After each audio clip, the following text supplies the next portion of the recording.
But I mean, again, he doesn't know who Gabriel is, right? Because he didn't come from an Abrahamic faith. The people of Mecca were pagan. Quran is mentioned, if this book was from other than God, they would have found in it many contradictions. If a book is without contradictions, that has no bearing on whether it comes from God or not. I've had phone books that are inerrant, but I certainly don't think God gave them. That we believe without understanding. The brother asked a very important question, that most of the scholars say that listening to music, watching movies, and most of the television programs, they're haram. So how can we have fun? Let me tell you, brother, at the outset, that having fun is permitted in Islam as long as the fun is halal fun. All right, hello everyone, and peace of Christ to all of you. Please invite your friends and let us have some good time together. We are going to have some fun, halal fun, and actually it's very fun, you know, to read the Quran and to see the deep science of the Quran. You know, if you search in YouTube, you will find a million videos, if not 10 millions, maybe, I'm not sure how many. Articles and, you know, all over. All of them, they speak about the scientific facts in the Quran, and they put for you even pictures of, you know, actors who have nothing to do with this religion. Just to convince you, just to get you click. So like this one have 1.5 million. Do science and Quran say the same thing? Oh yeah, sure. You know, Allah, He created the stars so He can shoot shaitan in his ass if we try to spy at him. And, you know, there's a stars only in the lowest heaven. And then the same Muslim who claims science in the Quran, they say when the Quran say lower heaven, he means the atmosphere. So the stars are in the atmosphere. This is the same book who do not know which one Allah created first, the stars or the trees, the mountains, or, you know. So look how many, and look, they put for you Einstein and etc. Look, Einstein there, scientific miracle in the Quran. And then in the beginning you see Einstein. And very famous, and sure later they will say after he died he converted to Islam. Dr. Alison Patty, plumber, scientist fact, finally accepting the Quran is from Allah. Would I accept the Quran from Allah, me myself? Because that will not change anything. Allah is stupid. My Skype is open. If there is any Muslim, he dare to call us. And as you see, our topic today is about the IFRIT. This is my Skype. If you are a Muslim, and Muslim only, please. If you are a Muslim and you believe the Quran is a book made by someone, you call him Allah, Aka Muhammad, call me and let us see how this Ifrit he jump in your Muslim books. See, the Quran is a book of science. So there's a guy, his name is Solomon. Solomon is a Jew. This Solomon, he have a flying carpet. All of us, we saw the flying carpet of Aladdin. Aladdin is a collection of stories, but actually it's not like, you know, they say to you there's an author for it. No, it's a collection of stories used to be mentioned in the population, like in the Middle East. Specifically, most of it's coming from Persia, India, and then they come to the Middle East. So there's Aladdin. He have a flying carpet. He have a girlfriend. And in the monkey, like here you see a monkey, but not in the story. And he have a genie. He find a candle. He cleaned the dust from the candles. The genie come from the candle. But all of those things we see in the Quran. I challenge any Muslim to say to me online,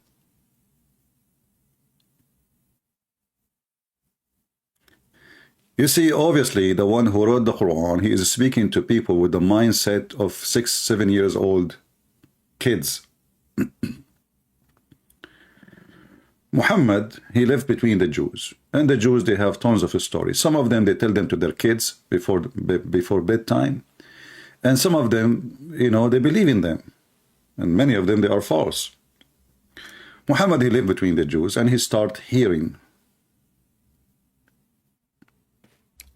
And whatever he hear, he put in his book. The Jews, they came to him, they told him, tell us about a prophet, his name, Zulqarnain. Zulqarnain, Alexander the Great. Because they told him he is a prophet, Muhammad, he have to make him a prophet. And suddenly Zulqarnain is a prophet of Allah. And then he took story from a story written by a fiction writer from Syria, exists long before Muhammad. That the Zulqarnain, he's called this way because, you know, the Roman, they use to wear a hat, have two horns in the time of war. So the guy, his name is Zulqarnain. Zulqarnain means the man with the two horn, or the person or the one who is with two horn. This was Zulqarnain mean.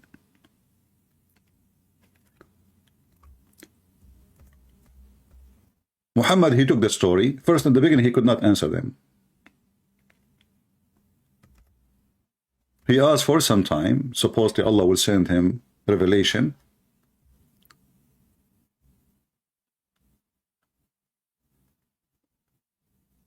But what happened? He asked people around him about Zulqarnain, and he come to conclusion or the story. And the story is very simple. Zulqarnain is a person, he conquered the whole earth. He found where the sun set. He found where the sun rise. He found next to it, you know, people who live there. They don't understand the word. They told him, can you build for us a dam so you can stop the people of Gog and Magog? And then if we ask ourselves about Gog and Magog, I mean, you see the description come from the Muslims. First of all, they are Asian, because Muhammad always, he looked at the Asian as an evil race, because he is racist. So he described Gog and Magog as Asian people who, you know, actually the Turk, according to Muslims, the Turkish is one of Gog and Magog people. Now, maybe if you look at the Turkish today, they don't look Asian anymore, because after they occupy the Greek land, and they occupy Constantinia, and they rape hundreds of thousands of women, and they have kids from them. So now if you go to Constantinia, like a so-called false name Istanbul, you will see that they are blonde, they have blue eyes, they have a, you know, so they don't look really like you know, the Turkish in the old days.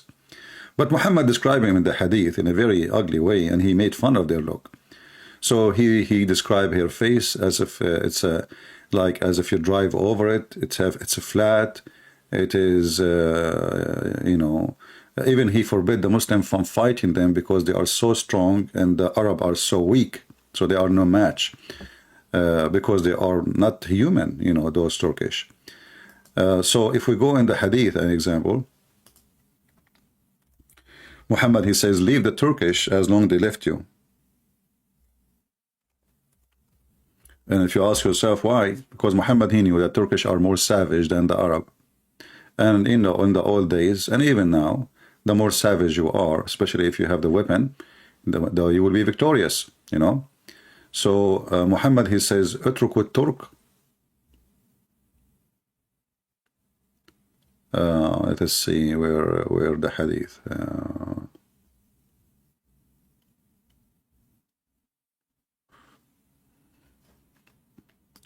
Let us find it.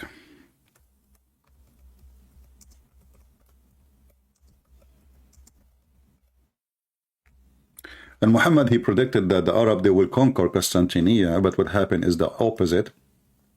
It was the Turkish. You know, Muhammad in his time, he was speaking to the Muslims, who they are Arab. Maybe we can say 99.9 of them, they are Arab.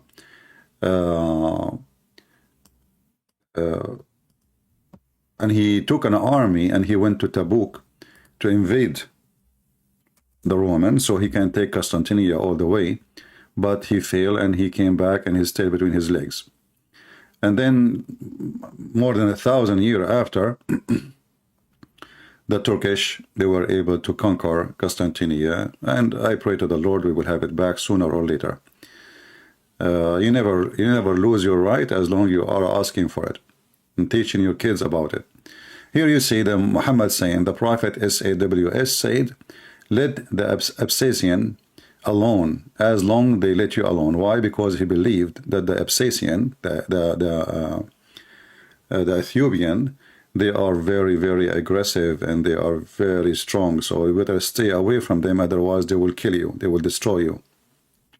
So Muhammad was looking for easy target to attack, and same he said to the Turkish. He said, let the Turk alone as long they leave you alone, which means don't attack them. Attack everybody except the Ethiopian, except the Turkish. In different place, Muhammad, he described them.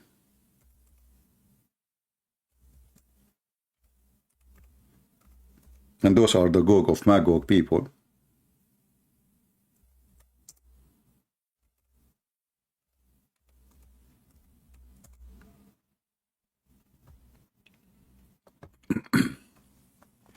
And Muhammad, he predicted that the time you fight the Turkish is the time of the judgment day. And this is again proving that Muhammad is a false prophet. He never predicted that the Turkish, they will become Muslim themselves. So he said the last hour would not come until the people wearing shoes of hair fighting against you, having their faces like hammered shield. So Muhammad making fun of the Asian people, how their face look like. So he described them in such a way.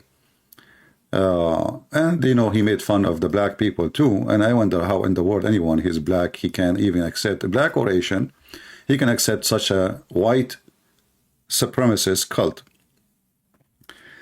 Here you will see Muhammad making it clear that those are the Turkish, because somebody might say to you, well, this is not the Turkish. This is not about the Turkish. So the false prophet, he never predicted that the Turkish, they will become Muslims. As you see, he says, even in the time of the judgment, in the judgment day, still the Turkish are not Muslims and you will fight them. Do you see it? It's in front of you. And this is Sahih Hadith. The Muslim cannot say, oh, this is weak. This is Sahih Muslim. As you see the reference. Now, my Skype is open and I don't see any Muslim texting me to tell us about how they believe in the IFRIT. Me, myself, I like IFRIT. The teacher herself, when I was in school, she said to you, she said to me, you are IFRIT, because I was troublemaker. So IFRIT, Muhammad, he taught you that Allah, he gave Sulaiman IFRIT. What did this IFRIT do? According to the Muhammadan, this Ifrit, not only he is so powerful, but he is so fast. He is so fast. He can bring you anything from anywhere in the world in the blink of an eye. Any Muslim, really, a real Muslim, he can call us and tell us if he really believes in the Ifrit. Do we have any Muslim? He have the courage and the knowledge to call us and say, I'm proud to believe in Ifrit, and Ifrit is true. It's not a fiction story. Any Muhammadan?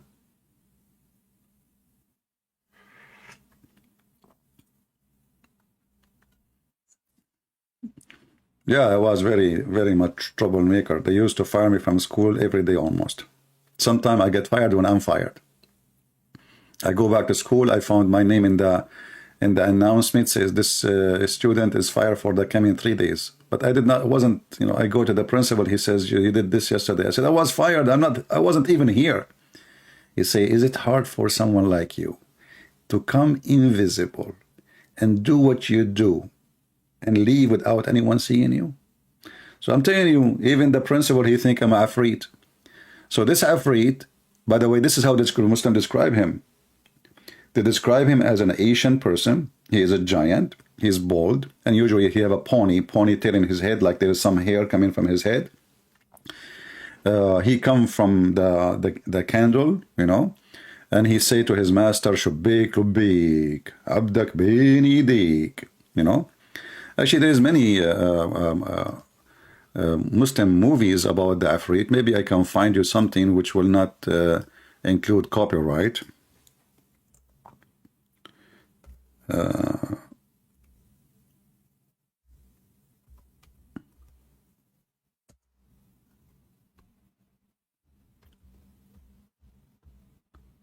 Let us see.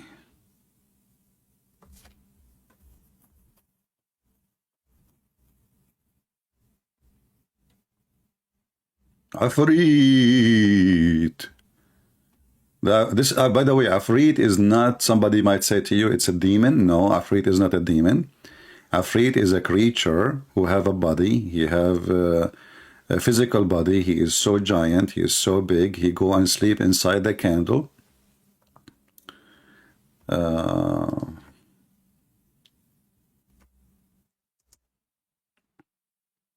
There's an actor, I forgot his name, Egyptian actor. He have a movie about it.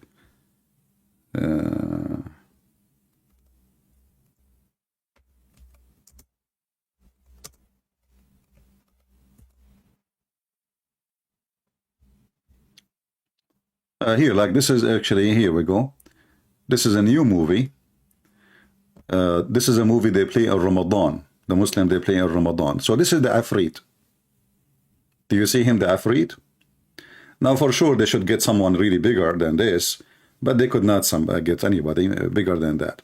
So this is a Muslim TV, and all of them, they believe in the Ifrit. You know, it's not like an exception because this is in the Quran, and as long as it's in the Quran, then it's a fact, brother.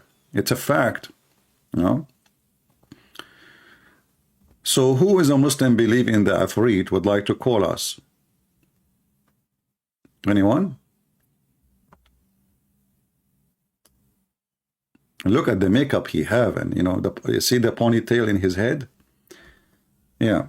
And usually they get someone really big. Not, I mean, this guy, Ismail Nabilsi. No, the other one, actually, Ismail Nabilsi is one of those actors. But what the name of the actor with him?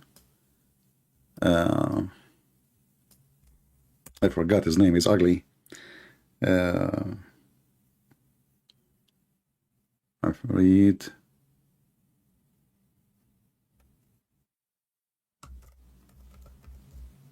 His name is Ismail Nabilsi. Maybe this is his name, in real name. Oh, okay, all right. All right, here we go. So this is an old movie. This is a very old movie. This is the Ifrit. So this guy, he found a candle, you know, and then he wipe it out, and then the Ifrit come to him in the bedroom. And each time he come out, he says to him, you know, I'm here to serve you. What do you want from me? So he make him rich. You know, he can do anything for you, this Ifrit. Anything, just ask for it, you know.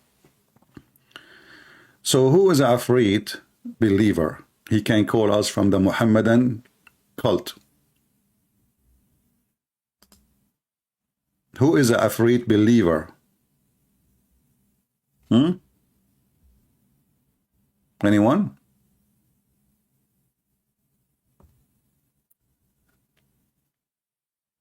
Look at them. You know, after we finish our casting, you will see Muslim making comment, Christian Prince is lying to you. Christian Prince, he have no truth. Christian Prince is fabricating. This word doesn't mean anything. When we say, who don't want to call me? Nobody called. Why you don't call and tell us what you want to say instead of the chat or text? Call us and get me busted live on air. Then you can take the video. You know, don't do as the same as little ones. They make videos to refute me. They say, it doesn't say that, CP. First, this hadith mentioned by Shushu. Shushu mentioned by Dudu. Dudu mentioned by Mumu. And Mimi said that this one is a liar. That's it. They refuted me now. See how easy? It doesn't say that, CP. People will laugh at you. Actually, what you are saying to us, that you Muslim, you lie about your prophet, and you have fabricated liars who wrote stories about your prophet. This is against you, not against me. I'm reading your books. Is that how you refute a person? How they refute me? They go to any hadith and they say, okay, This hadith, let us show you one have like some names in it. Like a bunch of names. I don't see names here.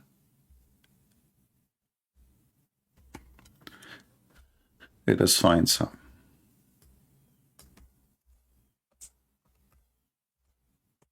I will search for the word farting, because then you will find a lot of reference. Here we go, farting. So here it says that when shaitan, he hear the Islamic prayer, the adhan, the call for the prayer, shaitan, he start farting, which is proven to be scientifically accurate. According to science, they study that during the time of the prayer, Muslim prayer, the methanol increase in a dramatic way, scary way, around mosque. Why? Because shaitan, he fart. Science, brother, science. And why shaitan, he fart? Because he didn't want to hear the prayer. I mean, makes sense. I don't hear it now. I don't hear the prayer. This is Muhammad speaking to people in the age of 6 years old. This can't be for an adult. And this is telling you how naive those people who follow Muhammad, how stupid they are.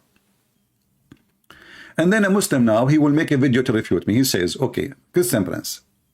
This hadith here, it says, حدثنا قتيبة ابن سعيد وزهير ابن حرب وإسحاق.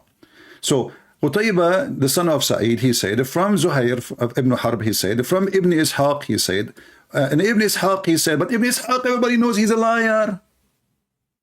We got you busted. It's refuted now. You see the stupidity? So we show them from their books, and then they make a video, and they refute the Christian Prince. How? This guy is a very well-known liar. Abdul, if he is a liar, why you write what he say? Why your scholars write what he say for centuries? And you are the one who exists 1400 years after him. You know he's a liar? And those who live in his time, they do not know. You see, if somebody is very well known to be a liar, and then you write his story, what he said, that means you are a liar too. And you are stupid. You did not refute me. You proved me right. You proved me that you're Muslim. You lie about your prophet, and we cannot trust you. Even the companion of your prophet, they are liars. But now we have bigger problem. The story of the IFRIT is in the Quran. This is in the Quran. Look at the IFRIT in the Quran, brother. An IFRIT strong from the jinn said, I will bring it for you before you rise from your place. What the heck? This Ifrit, you want to bring the throne of the king, the queen of Yemen. What do you want me to do? The chief, he said, the chief of King Solomon, he says, which of you can bring me her throne before they come to me surrounding themselves in obedience? But this is supposedly Muhammad saying that. Sorry, Suleiman saying that, not the chief. What chief? Oh, say Suleiman saying to the chiefs. Okay, so Suleiman, he's saying to the chief, which one of you can bring me her throne? A thief. Even the Muslim Suleiman is a thief. I mean, the women, she have a chair. Why you want to take it? You see the mentality of a thief? Do you see the mentality of a thief? A guy, and who is the one who told Suleiman about this? A bird, brother. A bird.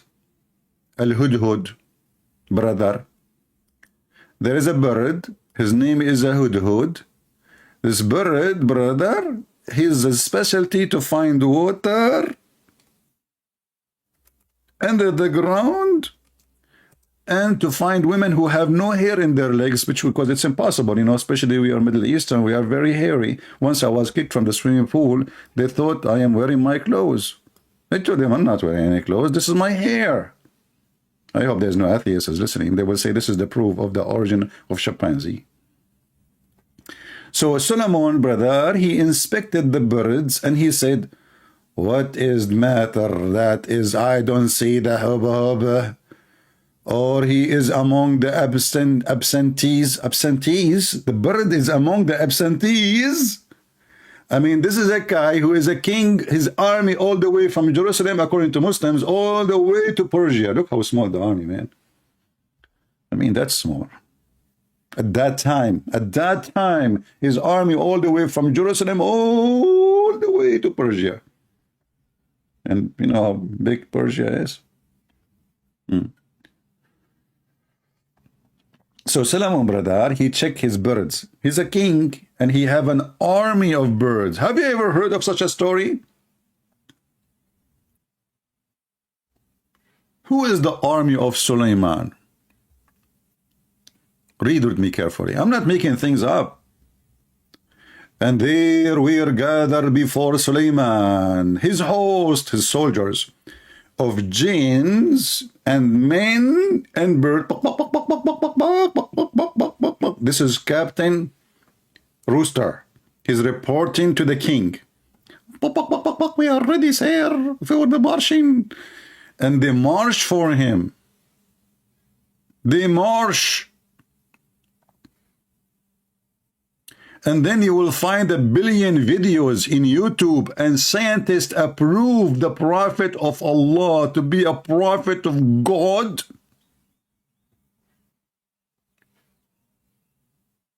An army of birds.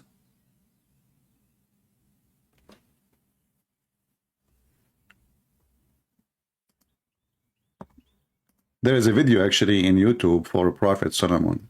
I don't know if you saw it.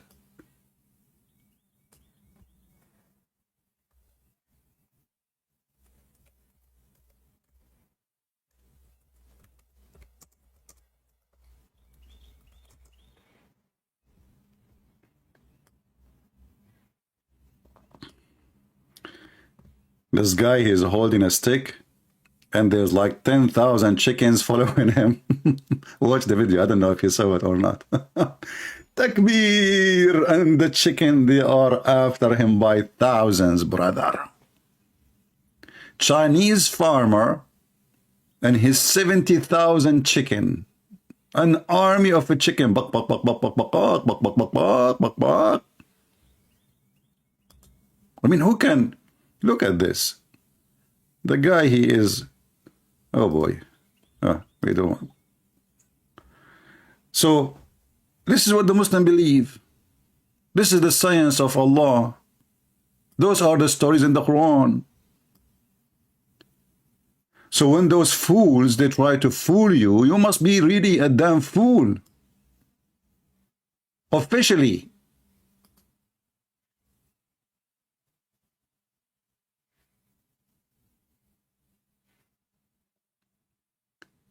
And then brother Suleiman, he arrived, like Suleiman is marching now, his army. He arrived now to the valley of the ants. What the heck? There's a valley, is the valley of the ants. Yes, brother. They have a flag, and the flag is an ant. The valley of the ants. There's ants everywhere. Actually, in fact, Abdul, there's an ant in your pant as we speak. Because you are moving your ass, you don't dare to call me, you don't know what to say, and you are ashamed of your God. So till when they came to the valley of the ants, one of the ants, look, just one, brother. Allah reporting for us, only one ant. She is the Speaker of the House, Nancy Pelosi. Nancy Pelosi, the ant, she took the microphone. She said to the other ants, the Democrat, "Oh, ants, enter your dwelling, otherwise Trump will crush you." And this will happen next month. Just wait for election.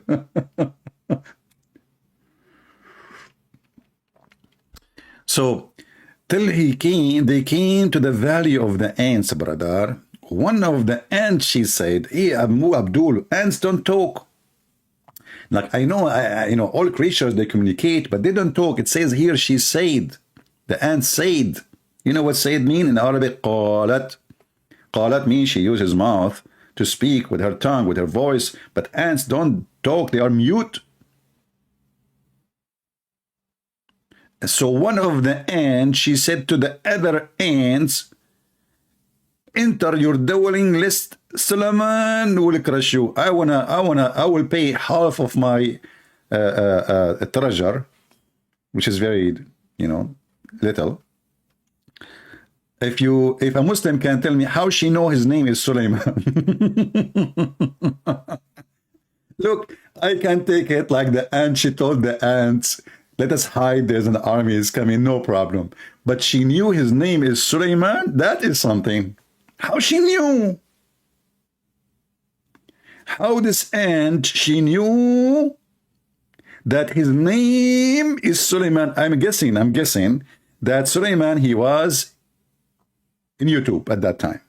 And he make videos for ants, speaking their language. So he's very famous between the ants. Actually, he was like 1 trillion subscribers from the ants. How they knew his name?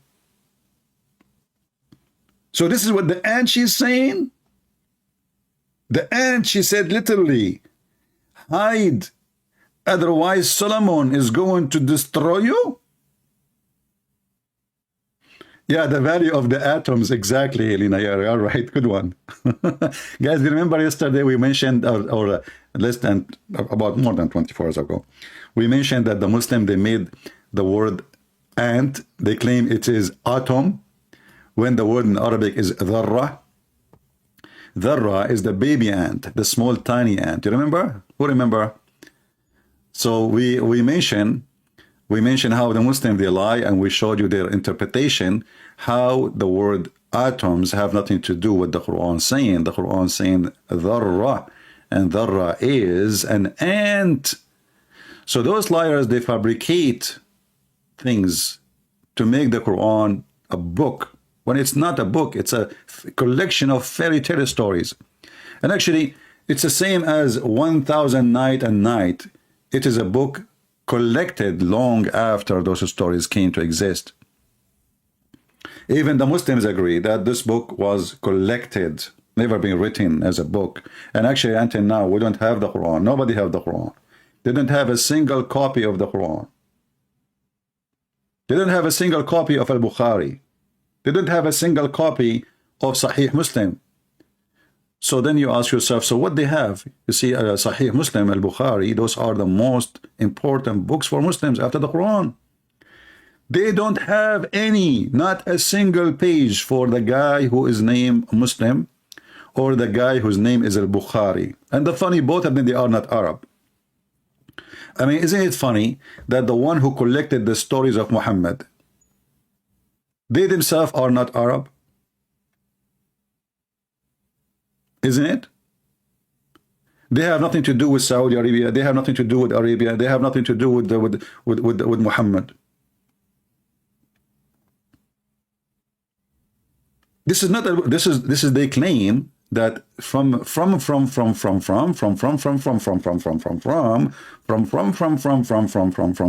come tomorrow.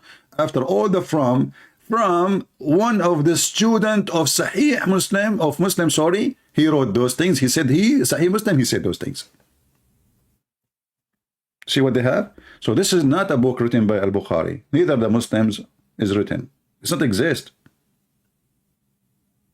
Even they claim that Al-Bukhari was a blind man. We don't know how true that his story is. But they don't have books. And then they collect books long after Muhammad he died, hundreds of years after.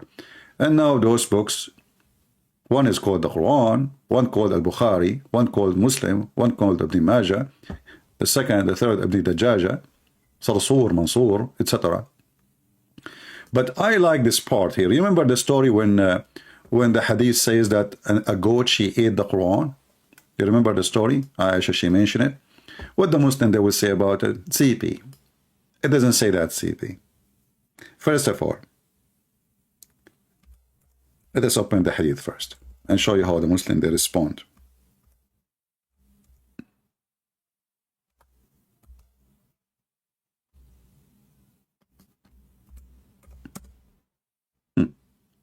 So Muhammad is dead.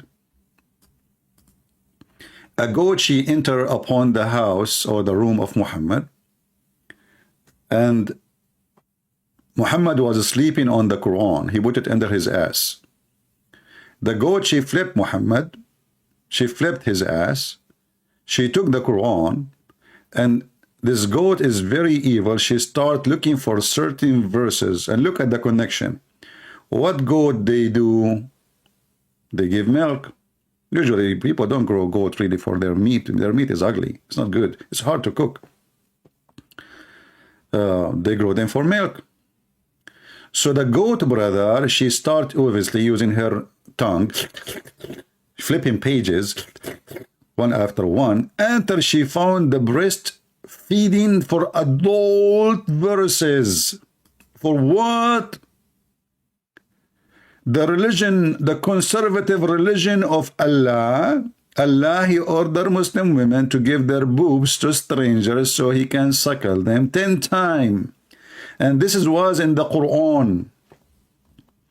And I don't believe really in this story that the goat, she ate the Quran. I believe you Muslims ate it. Because if the goat ate those verses, okay, did she eat your memory too? Who can recite the verses for us? Don't you Muslim, you say that you preserve the Quran by your memory and your heart? Okay, the goat, she ate the 10-time breastfeeding for adult verses. She ate the papers. Not a single one of you remember the verses. So obviously it is you who ate it. It's embarrassment. You decide to make it disappear. Your prophet is mentally ill. And what the heck? I'm not going to let my wife do breastfeeding for my neighbor.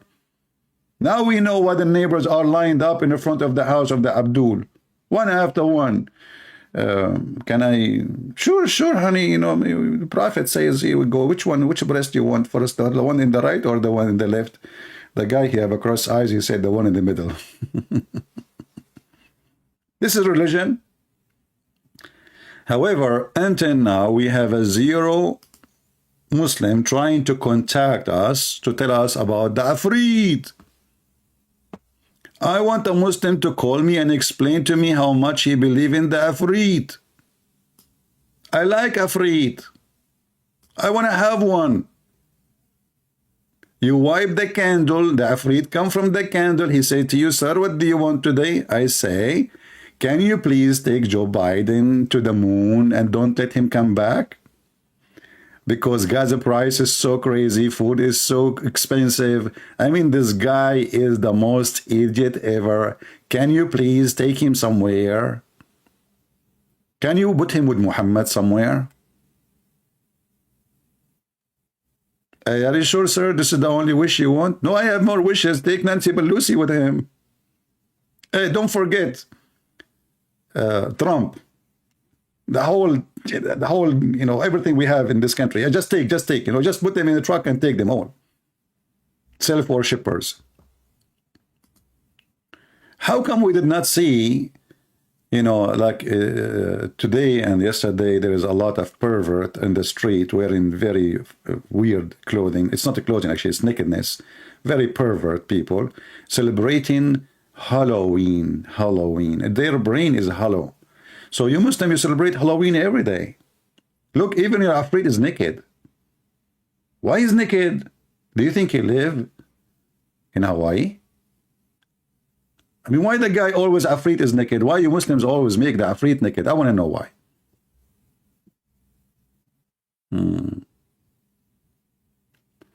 Put the Skype name in the third lower part of the screen.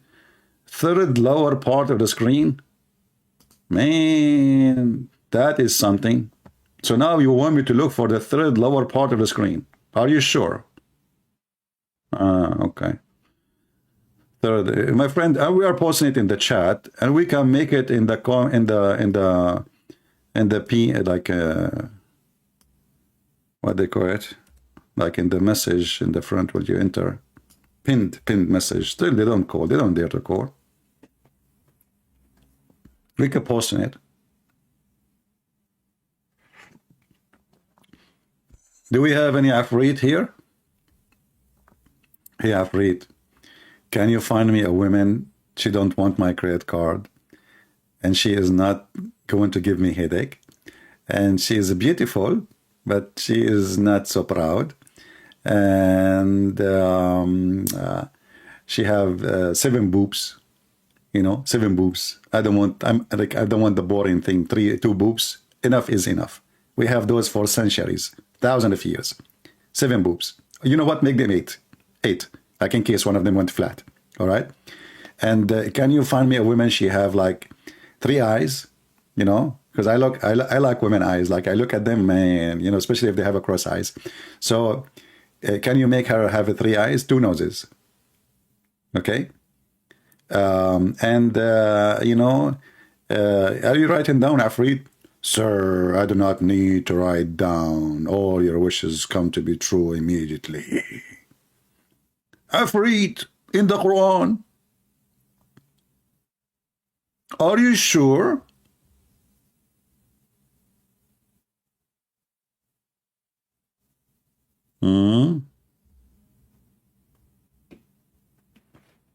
Any Muhammadan? Look how proud they are about their religion. Nobody would dare to call. After we finish, you will see the comment of the Muslims, Christian Prince is a liar. Christian Prince, I challenge you. Why you don't debate Zakir Naik if you are really a person? You coward, all of you, you run away from me. Secondly, oh, who's calling? Christian Prince, I did not run away from you, and I can debate you anytime. Okay, let's do it right now. Right now I'm busy. Okay, what about tomorrow? Tomorrow I'm busy. Okay, what about next week? The next week I'm busy. Okay, Zakir Naik, so when you are going to debate Christian Prince, I am a busy man. Actually, if you go to my website, www.busydakirnaik.com, you will see how busy I am, so I cannot. The guy, his name, what his name? Shabir Ali. They ask him, that ABN TV, they schedule a debate between me and him. The guy, I told those ABN, they are, it's run by a bunch of naive people, what I can say. I told them, don't say Christian Prince. He would never dare to do it, but they don't listen. So the guy, he bought my book. I saw his name in Amazon.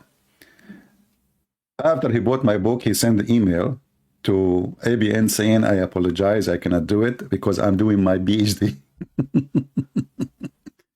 And since then, Shabir Ali became a doctor. He finished his doctor, a PhD. He is teaching somewhere. Still, he is busy. He is doing PhD. Someone's come to Christian Prince. He have time to David Wood. He have time for everybody. But with the Christian Prince, he is busy. Busy.com.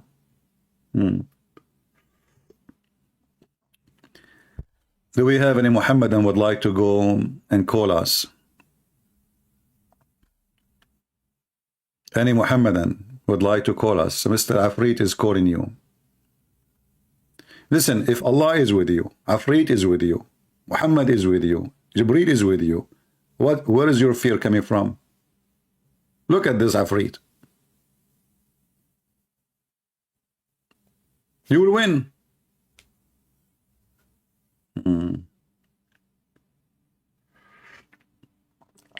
Have you debated any Imam from Philippines? Don't remind me, my friend. Just go and search. There's a guy, his name, Rashid and the San. This guy, he keeps saying, who Christian can debate me? Who Christian can debate me? Who Christian can debate me? So I posted in Facebook for him, let us debate, man. He ignored it. Second day, he ignored it. Third day, I ignored it. And then we called him.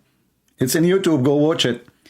He said, I debated real American. You are not real American.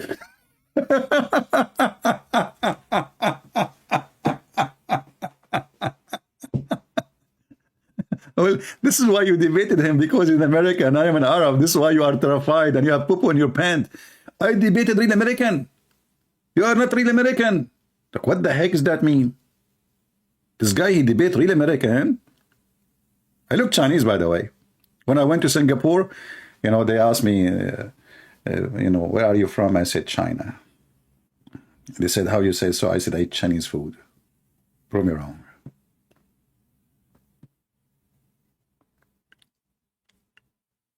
I was leaving those towers and I saw an Indonesian girl. I said to her, orange, orange. She have no idea what I'm saying. She said, sorry, sir, what? I said, orange, orange. I said, you don't understand? Are you sure you're Indonesian? I said, can you believe it? Indonesian people do not know what orange, orange mean. I could not believe it. I was going to take her citizenship from her. Unbelievable. They don't know that I speak Indonesian fluently. Unbelievable. Yeah. And I am the only one who went from the exit, enter from the exit, and I exit from the enter, the entrance. That was the plan. Unbelievable.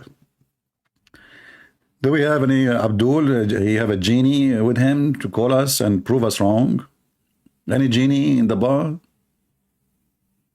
Mayday, mayday, genie is required. Who is a genie would like to call us immediately?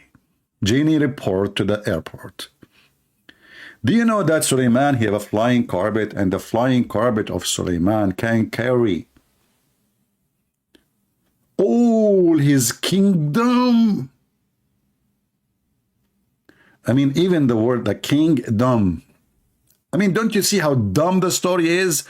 The guy, he have a flying carpet. Okay, listen, I saw Aladdin with his girlfriend and a monkey in the cartoon. It was a small flying carpet, maybe 2 meters by 1 meter, all right? True story, by the way. I saw it myself when I was in the Middle East, because, as you know, Aladdin is my cousin. But a flying carpet can carry all his kingdom and his army and his houses and his cooks and his chickens, all in the top of the flying carpet. Don't you think this is too much hashish?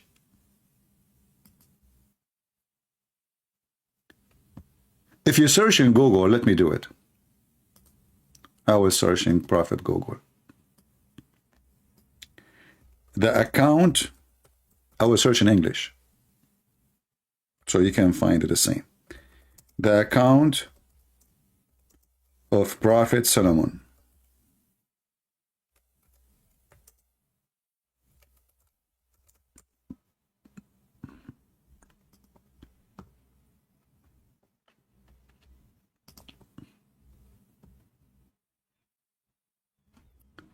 This is a different article. Let's see this one. This one. I mean, yeah, you will find maybe this one.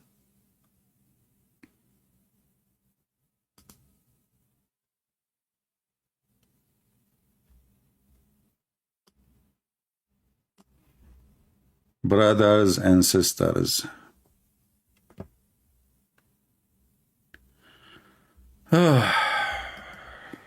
what I can say.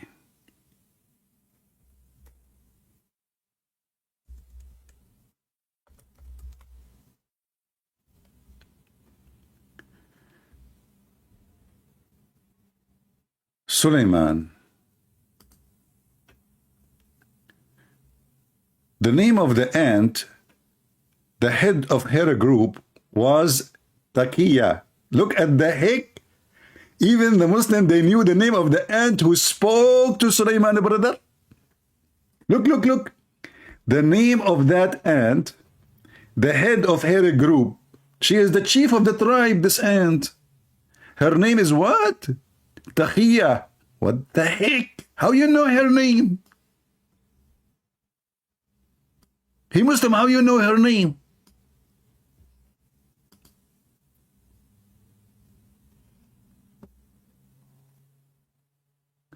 That's deep. Those Muslims, they knew everything. They were able to investigate and go back in time, couple of thousand of years, and they check and they ask every ant, who was there in the time of a Prophet Solomon? Do you remember who was the name of the chief of the girls who was?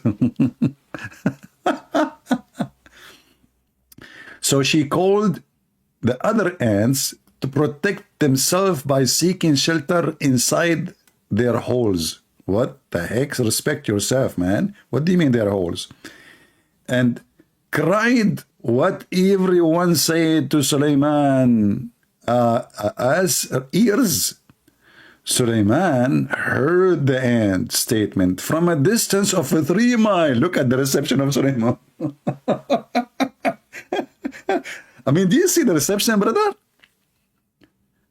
Brothers and sisters, can you see the reception? Who of you have such a reception? 3 miles away. Suleiman, he was able to hear the ant from 3 miles. Who wants some coffee? My Greek coffee. So he alighted and ordered Taqiya brought to him. What the heck? I don't understand. Okay, well, hold on. So he alighted and ordered Taqiya brought him. So, and he asked her, oh, he ordered his army to bring her. Bring this ant to me. Hey, ant, come here. Come here. Please, sir, please. Please. I'm just little ant, you know what I mean? He's like, come here. Why did you warn the ants? Have you not come to know that I am fair prophet of Allah? Unbelievable.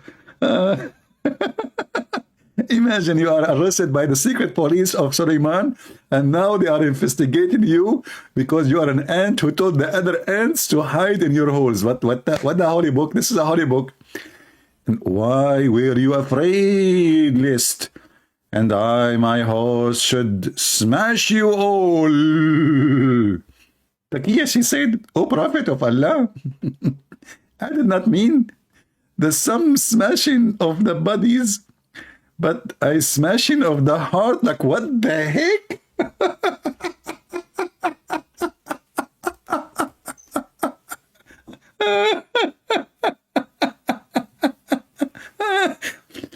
This ant, she was afraid that because Suleiman is so handsome, but not like me for sure, their heart will be smashed when they see him. He is sexy, and you know what he can do about it. Even ants go crazy. Ants, they start like getting horny, touching themselves, go crazy, masturbating. He said, Suleiman, you know, this is not what I meant. I did not mean crush you by crushing you. Like, no, not physically. Hardly. Look at me.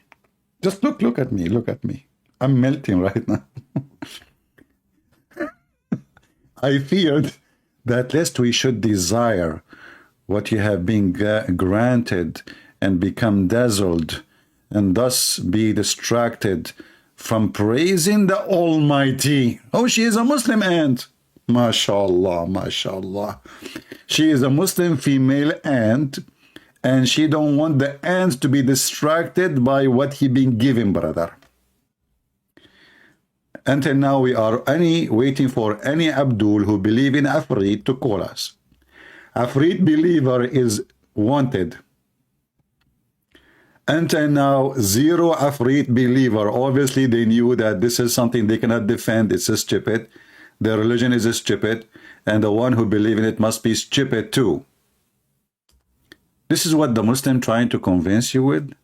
That this is from God. His name is Allah. Huh?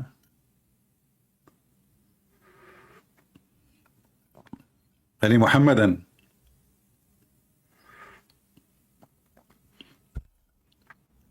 I'm not going to finish the IFRIT story today, hoping that some Muslims will have the courage and the knowledge to call me later. Maybe tomorrow if we go live. So I will try, how long we are here now? I will try to make it short today because people complain my videos are so long. This is the religion? This is the religion? Genie in the ball? And by the way, do you know that according to Muhammad, 10 Ifrit, who they are black, they rode Muhammad on his back all day long, and they were naked. Do you know that? There's a chapter in the Quran, it's called the chapter of the genie. Even the genie have a chapter, brother.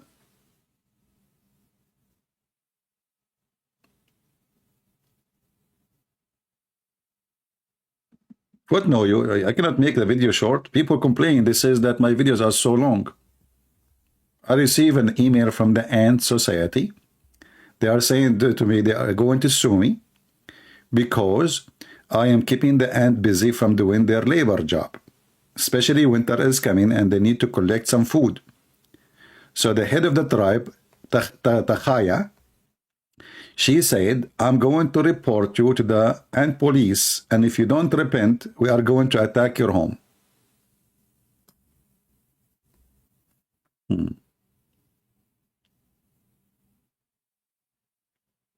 Any Abdul? So Suleiman, he brought the ant for a questioning. And you know, the funny is that in the Quran it says that Allah, he taught Suleiman the language of the birds. But yet Suleiman, he understands the language of the ants. Look like Suleiman, he went to the wrong school. Look at this. And Solomon, or Suleiman, inherited the knowledge of David. How we can inherit, inherit knowledge? Okay. He said, "O mankind, we have been taught the language of the birds."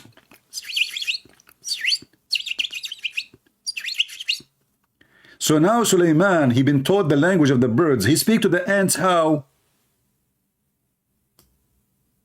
Any Muslim can explain to us. We saw him later speaking to Al-Hudhud. Okay, we got that because the Quran says Allah taught him the language of the birds. But how is he speaking to the ants? The ants, they communicate by chemical or by vibration. None of them is a language of words. Any Muhammadan? What the heck with this religion? The guy, he learned the language of the birds. He speaks the language of the ants. There's a connection. I think they are cousins, maybe.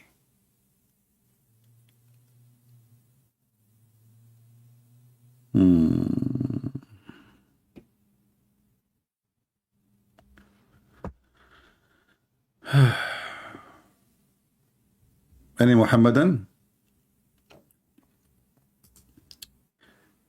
Any Muhammadan from the Muslims who they are in the chat acting like a chicken?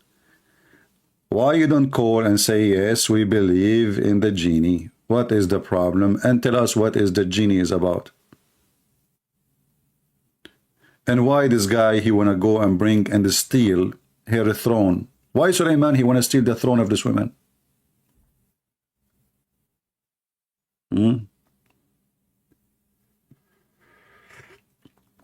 Don't ask me questions that have nothing to do with the topic right now, please, because you see, the Muslim, they would love, this is what people do, by the way. This is why Muslims, they flourish when they debate people who they are not consistent with the topic. So they call like someone without mentioning, even if mention names, like David Wood. And then David Wood, he cannot control a Muslim debate. The Muslim will be all over the place. He mentioned 1,000 things. By doing that, they avoid the topic, which is supposedly in the stage. Don't do that. We have a topic, focus with it. When we say we are done, who have a question, give me a question, have nothing to do with the topic. Do mature adult thinking before you make a comment. Do we have any Muslim? He want to tell us about Mr. Genie, the Virginie. Genie, Ifrit, and he is Ifrit, by the way. This is not a normal genie. Ifrit is very well known that he is so fast. Mean, Ifrit. This is Ifrit. This is not just joke, you know, brother. This is not anything. This is Ifrit.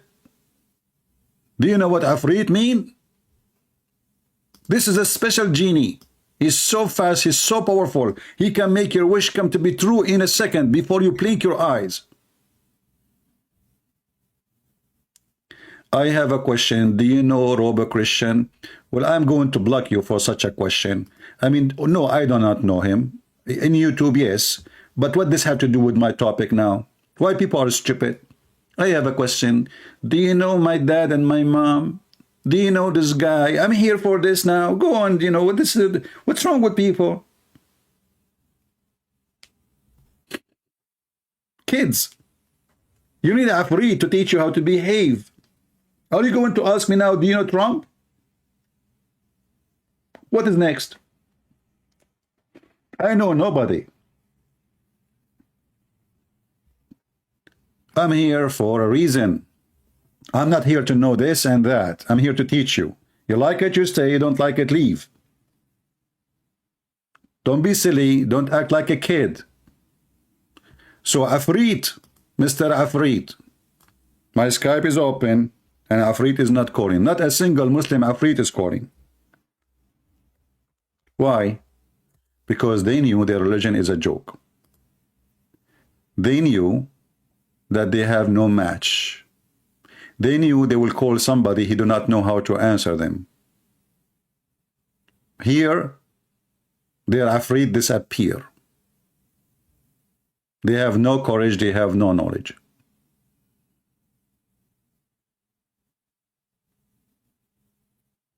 Any brave Muslim would like to call me and explain to me how Mr. IFRIT function and what he is doing there. And why Suleiman, he want to steal the chair of this woman. A bird, he went all the way to Yemen. And you know, by the way, the Muslim, they claim that this bird can find things even under the ground. You know? But there is an argument, there is a debate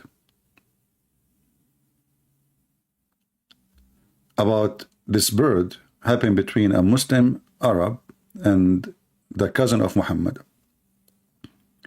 So the Muslim, they say that this bird can see things nobody can see. No other bird can see. He's a specialist. And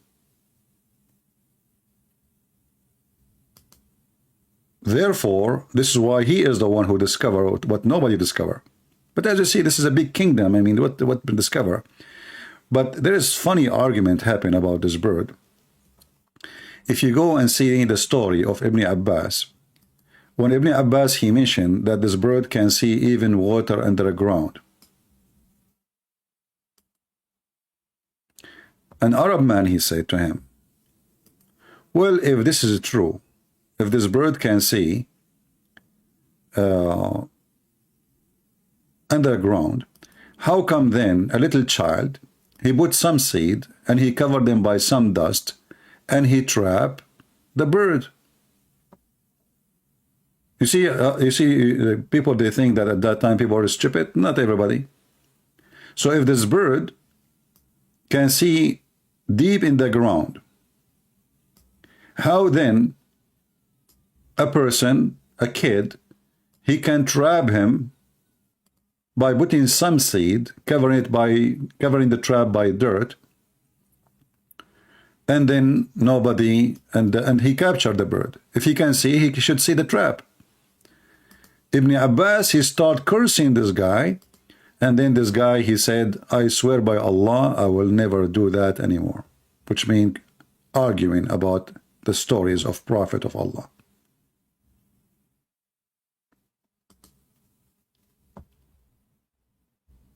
Ibn Abbas got busted, and then the Muslim right away, when you get them busted, they start making noise, and they start cursing you, may Allah kill you, may Allah destroy you, you're questioning the Quran.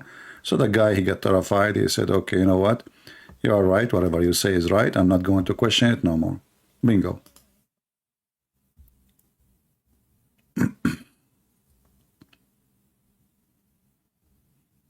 Do we have any Muslim? Any Muslim who believe in Mr. IFRIT would like to call us.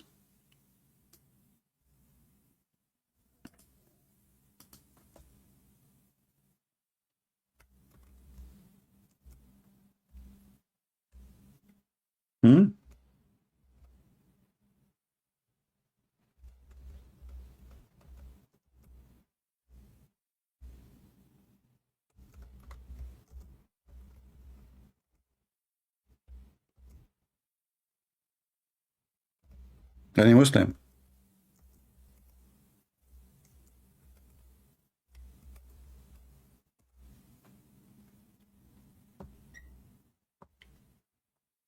Nobody? So you are brave, huh? And you have knowledge, huh? And later you will say to me, it doesn't say that, CP, huh? But when I'm live, you are dead.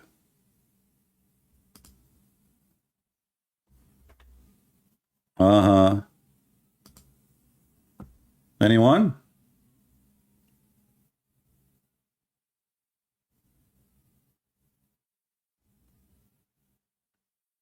Any Abdul?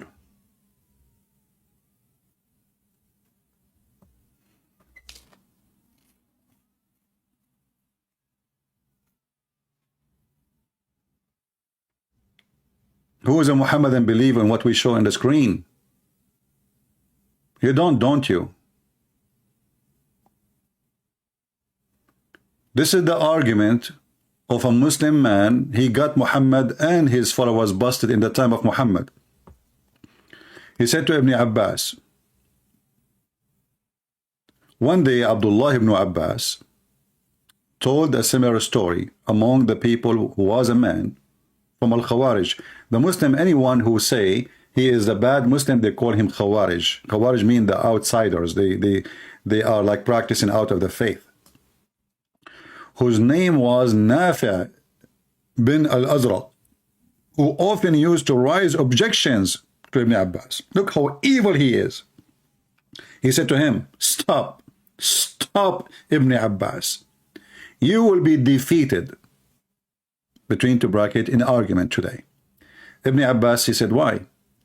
Nafi', he said, you are telling us that the hub can see water beneath the ground. But any boy can put seed in a trap and cover the trap with dirt, and the hub will come and take the seed. So how the boy can catch him in a trap? You see, you Muslims, you are in a trap. Do you see how this guy, this is not a Christian prince, this is a guy exists 1400 years ago. He got you all busted with your lies.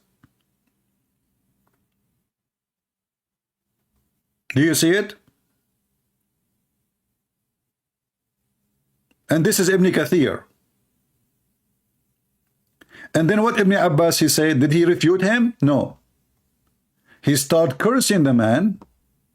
Ibn Abbas says, if was not for the fact that this man would go and tell others that he had defeated Ibn Abbas in argument, I would never answer. Okay, how he answer? Then he said to Ibn Nafi', when the degree strike a person, his eyes become a blood. Like, they start cursing the guy. Supposedly now he's refuting him. I mean, do you see how they refute? Do you see how strong the refutation? Like, what the heck? So now Ibn Abbas, he was afraid that people will say he was defeated in argument. How he answer? May Allah curse you. May Allah kill you. May Allah make you blind. May Allah make your private part not to work. May Allah, the guy said, okay, that's it, man. That's it. That's stop. That's it. That's it. You won. Okay, you know. And supposedly now, Ibn Abbas, who been hired by Muhammad to explain the Quran, he refuted the guy. Do you see it? The guy, he asked a question, how in the world you are telling me that the bird can see the water all the way deep in the ground, yet a little kid, he put some seed and he put a trap next to it, and then the bird will not see the trap, and they will capture the bird. So a bird who can see deep in the ground, he should see the trap.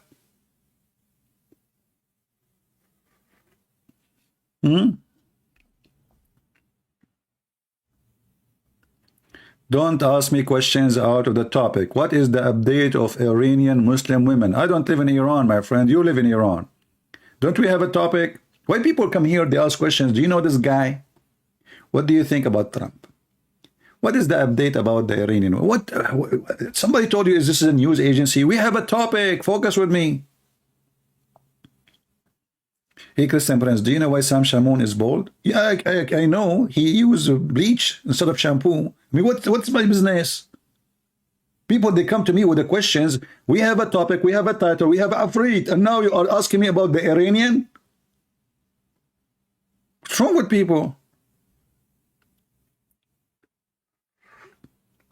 Christian Prince, do you know likewise Joe Biden, he's always confused. He do not know where he get in, where he come out. This is Joe Biden. This is what he do for a living. He's confused. He's born confused. Don't, we have a topic. Are you confused too? Do we have any Muhammadan from the IFRIT believers ethic community? He is willing to call us and tell us about Mr. IFRIT.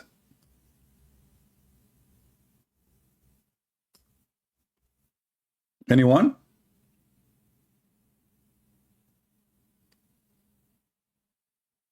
Any IFRIT believer? Guess what? If you call and defend the belief in IFRIT, Allah will send you extra IFRIT to your house. Don't you believe in the unseen no more? Oh, Hamoud, he answered now. Hamoud, I mean, what you say is so stupid, because you are saying, don't you believe in the unseen? Supposedly the IFRIT is seen, brother. This is not unseen. I mean, the Muslim, when they answer me, that's why they don't dare to call, because they are so slow. Don't you believe in the unseen? Are you atheist? No. Well, here we go. We see IFRIT in the cartoon. Do you believe in the cartoon? What does that have to do with unseen? So you could not respond, and now you are telling me, don't you believe in the unseen? Are you atheist now? IFRIT is something you can see. Hello? Are you saying to me you Muslim never saw IFRIT and you believe in him? So all the story in the Sulaiman story is a lie? Huh? He's an invisible IFRIT. So how you know he's bald, he have a ponytail, he is big? What the heck is that?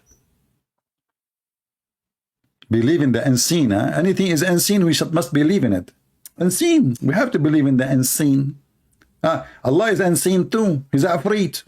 Prove to me that Allah is not IFRIT and he don't have a ponytail in his top of his head. Prove it. Go ahead. He have hands. And you Muslim, you say his hand is not like us. IFRIT, his hand is not like us. Look at them. Let me show you the picture again. Look with me. Look. Oh. This is IFRIT hands. They look like us? No. They are IFRIT hands. Look at his ears. Allah have ears. Is his ears like us? No. Allah must be IFRIT. So now you are telling me, you don't believe in the unseen no more. Are you an atheist now? Brother, did you go to the bathroom today or not yet? Sounds like a diarrhea question. Do we have any Muslim, he can tell us why he believe in the IFRIT? We are asking a specific question. And the IFRIT of today is not Trump, is not Joe Biden, is not Putin, is not all the idiot we have in this world. IFRIT is in your Quran. So don't tell me this is weak IFRIT from the weak Quran. That will be hilarious. And this IFRIT, he have a specialty. He is a thief. He steals chairs. I'm afraid right now, actually. I'm sitting in the chair. This IFRIT will come and take my chair. That's what the Quran is saying. Sulaiman, he says, who wanna go and get me here a chair? Why Sulaiman want to take the chair of the woman? He was a furniture thief. Hey Muslim, was he a furniture thief? Can you where in the Quran it says IFRIT look like that?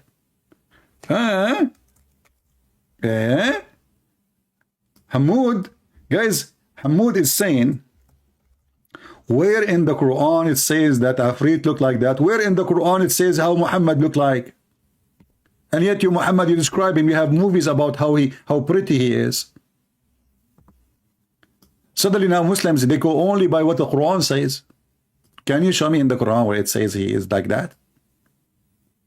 Where in the Quran says that Muhammad was so white and his belly button is so beautiful? Where in the Quran says that Shaitan, he spit at Adam and that's why he have a belly bump? Where in the Quran it says that shaitan, he have sex with himself, he have a penis and he have a vagina, one in the right thigh and one in the left thigh. So when he want to have sex with himself, he shake this into this and he do nikah, so he himself.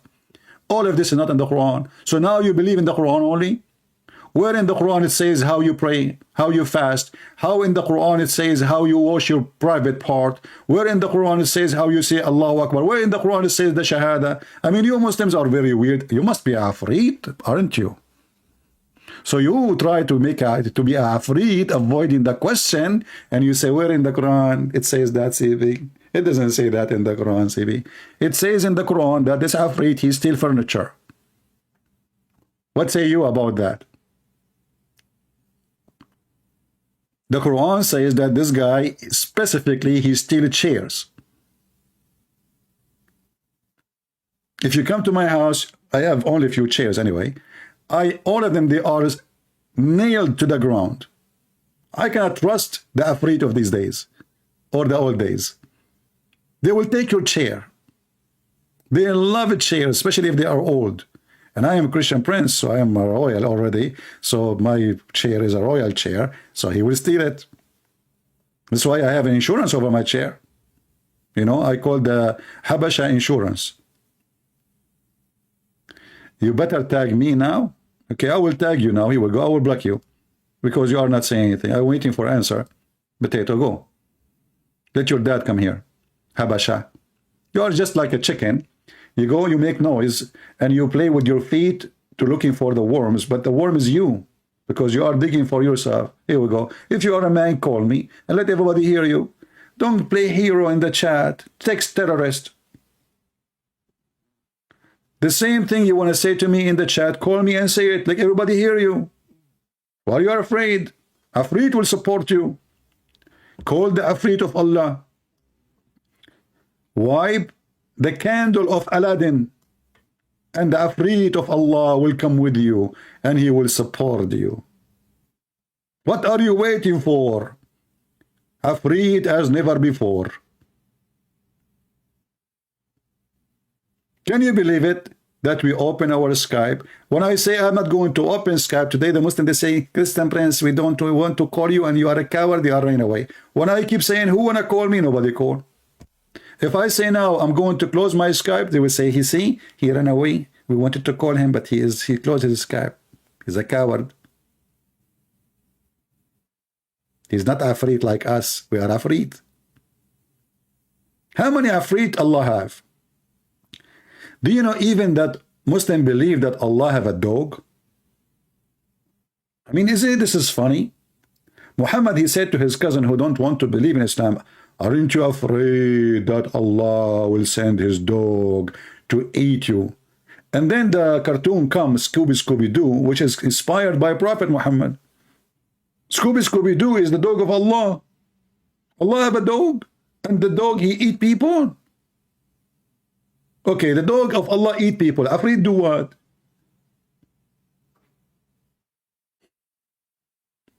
And then you search in YouTube, you will find 1 billion videos about science in the Quran.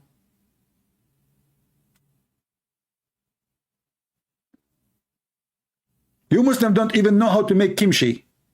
What science? Not a single one of you. Until now, the jewelries in the Middle East, they take off Saturday because the one who make jewelries are not Muslims. Even the mosque you have is built by Christians. You don't even know how to build. Thanks to the Western now, they are educating you and giving you degrees.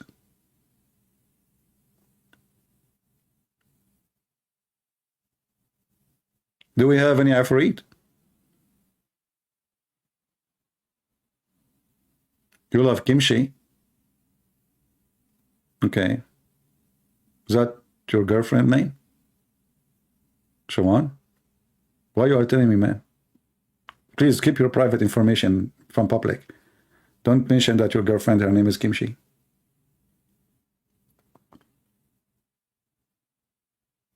I believe that the kimchi makes sense more than the Quran. It tastes good, have many flavor, and made in a very nice way. But the Quran is just a stupid book. I mean, what the heck is that? Can your Afrit make kimchi?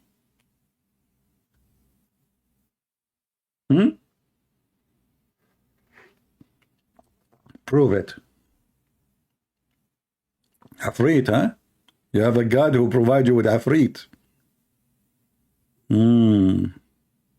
شبيك لبيك Mr. Afrit بين يديك تكبير. And then the story here is even more hilarious. So when this aunt and her like, I cannot believe it that they knew her name. Unbelievable. How you know the name of the aunt who spoke to Solomon, brother? Do you register the names of anyone who speak to the King Solomon, brother? Those are the ministers. They write down in the day of etc. Prophet Solomon, he went to the valley of the ants, and then there is one of the ants. She said to the other ants, hide yourself, otherwise the Prophet Solomon will crush you. Then the prophet, he says, bring her here, arrest her, and he investigate with her, and he asked her, why you said that? She said, oh, Prophet Solomon. Look at the conversation here. The aunt Tahiya brought to him, and she was. He asked her, and look at the word her. How you know it's her? Not he. You idiot.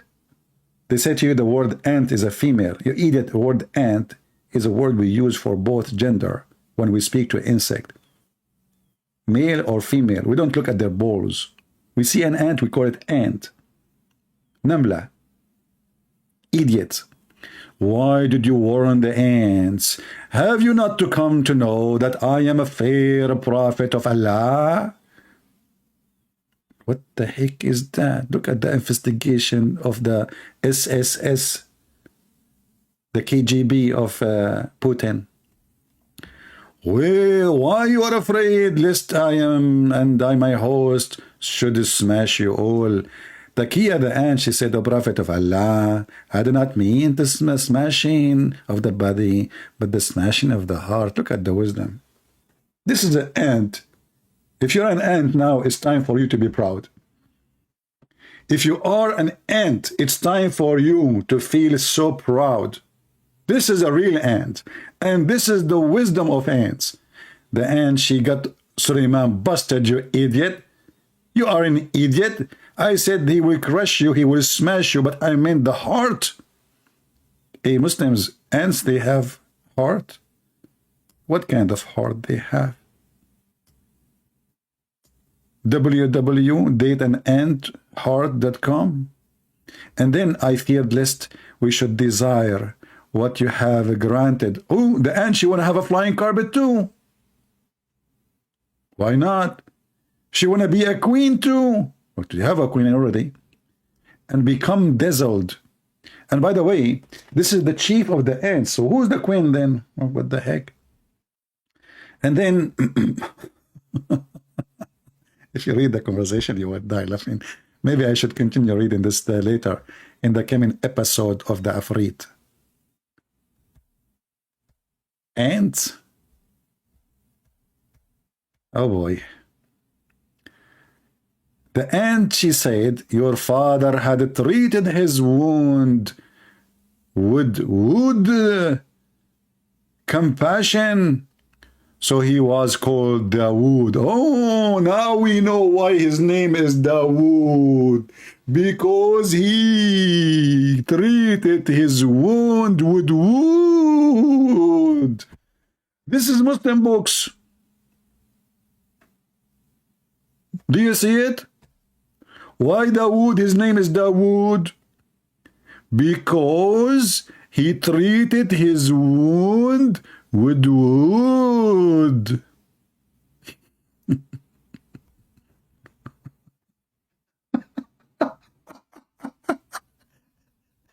One day I'm going to die from heart attack laughing at this stupid religion. It's cold, yet I'm sweating. Unbelievable. What the heck with this, man? And I wish you, Solomon, you will join your father company. What the heck? She want him to die. Then she asked him, do you know why has the wind been subservient to you in particular from all other regions of the kingdom? Look at this ant. This is Einstein ant. Now we are talking about politics. She was brought to investigate what she said. Hide, otherwise Sulaiman will crush you. And now she is a questioning Sulaiman. Solomon, he said, I have no knowledge of that. Look at this. Sulaiman, he have knowledge. The ant, she have knowledge. Can you believe it? Look like the ant, she went to Jewish Orthodox school, and she learned everything about Sulaiman, about his father. I mean, unbelievable. Look at this ignorant Solomon. He is learning from the ant. If an ant teach you, Sulaiman, who cannot teach you then? Idiot. The ant said so. I said to her, I have no knowledge, but he's humble. We have to give him credit. I mean, you are speaking to the ant, and the ant, she said, do you know? And you said to her, no, I don't. That's deep. And the ant said, the Almighty, the most exalted one, has meant to say this to you. Had I put all the kingdom under your control, just I have done with this wind, it will have slipped from your hands, just as wind is slipped away. Prophet Ant is schooling the Prophet Solomon, and her name is a Prophet Taqiyya. That's deep. We go back to the IFRIT. Look at the Muslims in the chat. They are desperate to change the topic. Nobody dare to call. IFRIT, the religion of science. Aladdin, Prophet Aladdin. Shall we call him from now on Prophet Aladdin? Or Ali Baba and the 40 Thieves? Which one is better?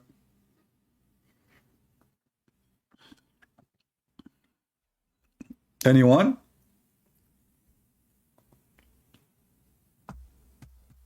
Any Abdul?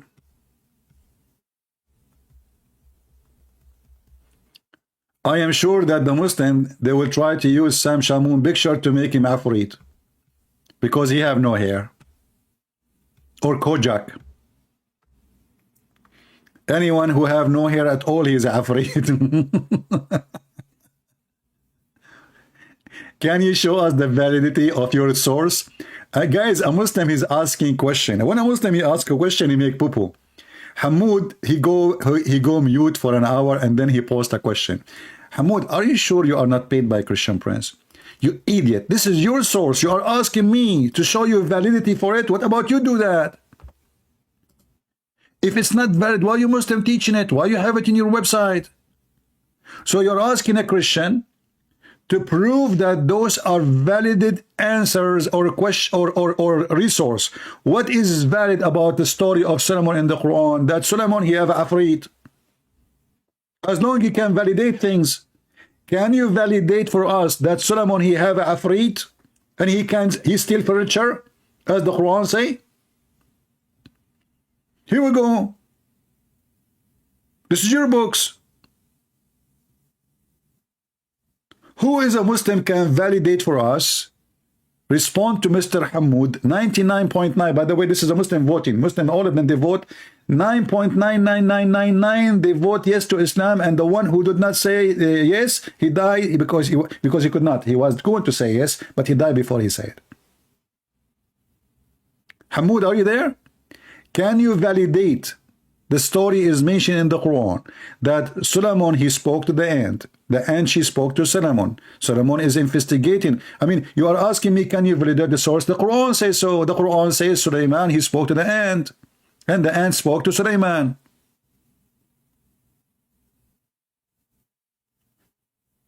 Are you insulting your religion? Obviously you are. Isn't it this is your religion? Isn't it this is your Quran?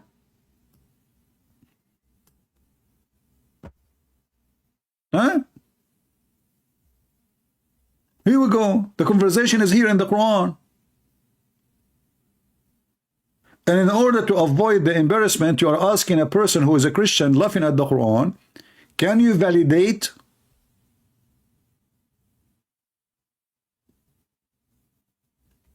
What an embarrassment. They were not there to call. They were not there to answer because they know that this is just a stupid religion. I'm not going to keep you longer, guys. I suppose I will make the video short, but my short video is impossible to happen. So we will continue maybe tomorrow. Don't forget to subscribe. You can join our Patreon too, so you can receive notification. YouTube don't always try to subjugate our YouTube to be stressed. They don't want anybody to come here. That's why many of you don't receive notifications. So you can subscribe to Patreon. It's for free.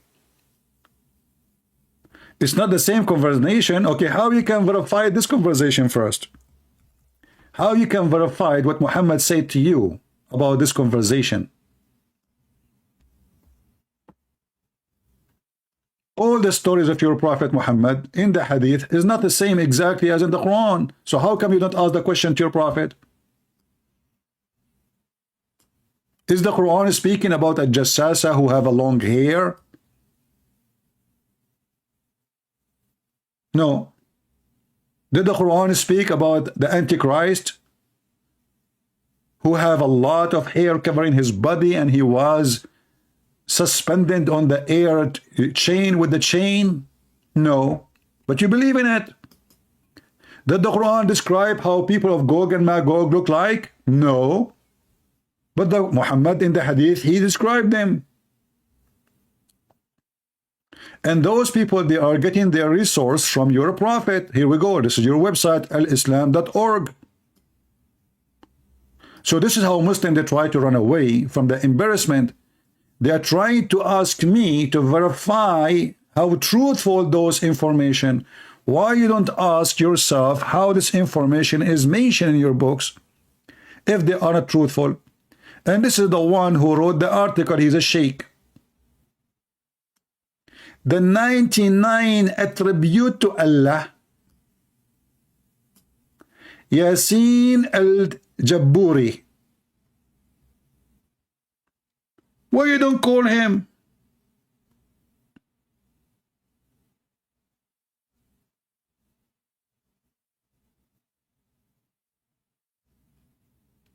Your book is laughable. It's a joke.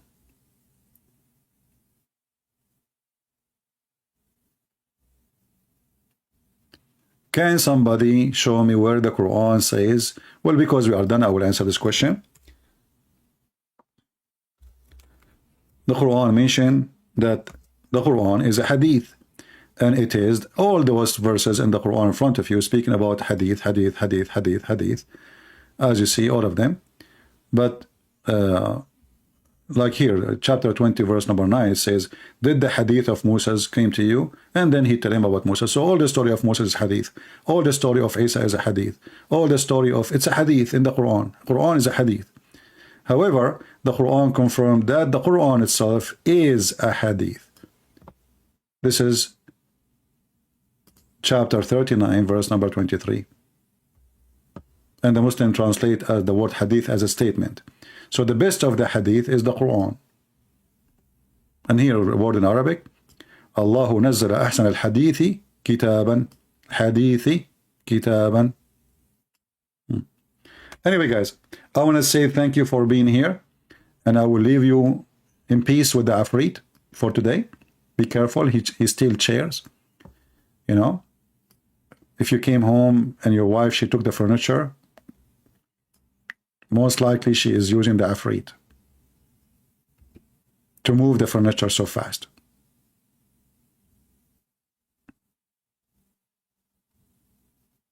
IFRIT is true. And I saw many IFRIT in my life. I saw Joe Biden. This guy is IFRIT. He become president, prices go so crazy. You tell me how he can do it. In 2 years, he make the prices 4 times more for everything, unless he's IFRIT. Isn't it obvious? He took not only your chairs, he took your money, he took your saving, he took your wealth. He is going to make the American bankrupt. IFRIT. Joe Biden is IFRIT. Trump is other IFRIT. He do the opposite. He get rich. Putin is IFRIT. He want to steal the land of the Ukrainian. Afrit. We have many Afrit in this world. Scammers, cheaters, liars, politicians. But we have a specific Afrit. He's a Muslim Afrit. No Muslim can answer about him. And the second we asked them about the Afrit in the Quran, all the Muslims, they became invisible like Mr. Afrit, who was visible in one day. But now he's invisible and nowhere to be found. What happened to you, Afrit? You went to New Zealand? Huh? Maybe you are in the, this is the Bigfoot we heard about him in the bushes. Those Americans, just tell them stories, they will believe it. Bigfoot. Tell them Afrit, they will believe it. A lot of superstition people and crazy people. Afrit. Oh, hold on. We have a Muslim trying to call.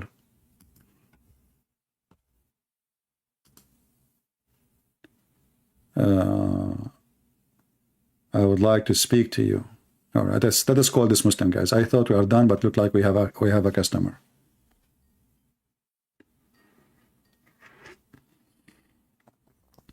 Hello? Hello? Yes? Yes, my friend, you are live on air. What do you want to say to us? Well, I've been watching your program. Huh? So, I've been watching your program. Okay. So, you keep on saying nobody's calling you. Yeah, you are a Muslim? Yeah. Your name is Abdul Mu'min Qurashi? Yes. All right. So what do you think about the Afrit in the Quran? It's like we believe it's the unseen. Yeah, but this is not about unseen. This is a person is seen. This is not unseen. Yeah.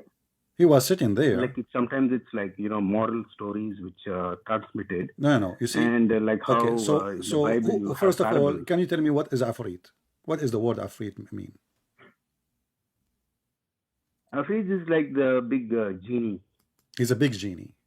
Okay, you just said to me a big genie. a second ago you said he's unseen, and now you are saying he's big. How you know that the unseen is big?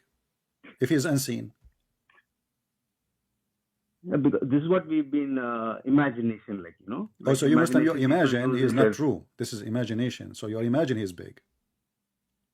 Correct, yeah, imagination. Like we have to imagine because it's unseen. You Okay, see. but how you know he's That's big? why we have to imagine. If he's unseen, how you know he's big? How you know he's bold?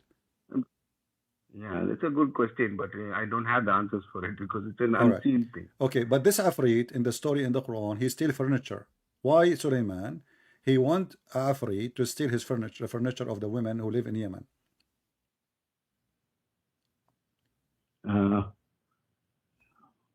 Maybe something metamorphical. What metaphorical? She Something- have some a type of throne. He wanna take her throne. What metaphorical? It's a chair. And he is asking the chief, who is going to go and get the chair for me? Is that lawful for a prophet of Allah to steal the chair of a woman? She did nothing wrong to him. But is it? Where do you find this mention in the Quran that he's trying to steal? It's in the Quran. It says that. Is your screen open? Can you see my screen? Just a second.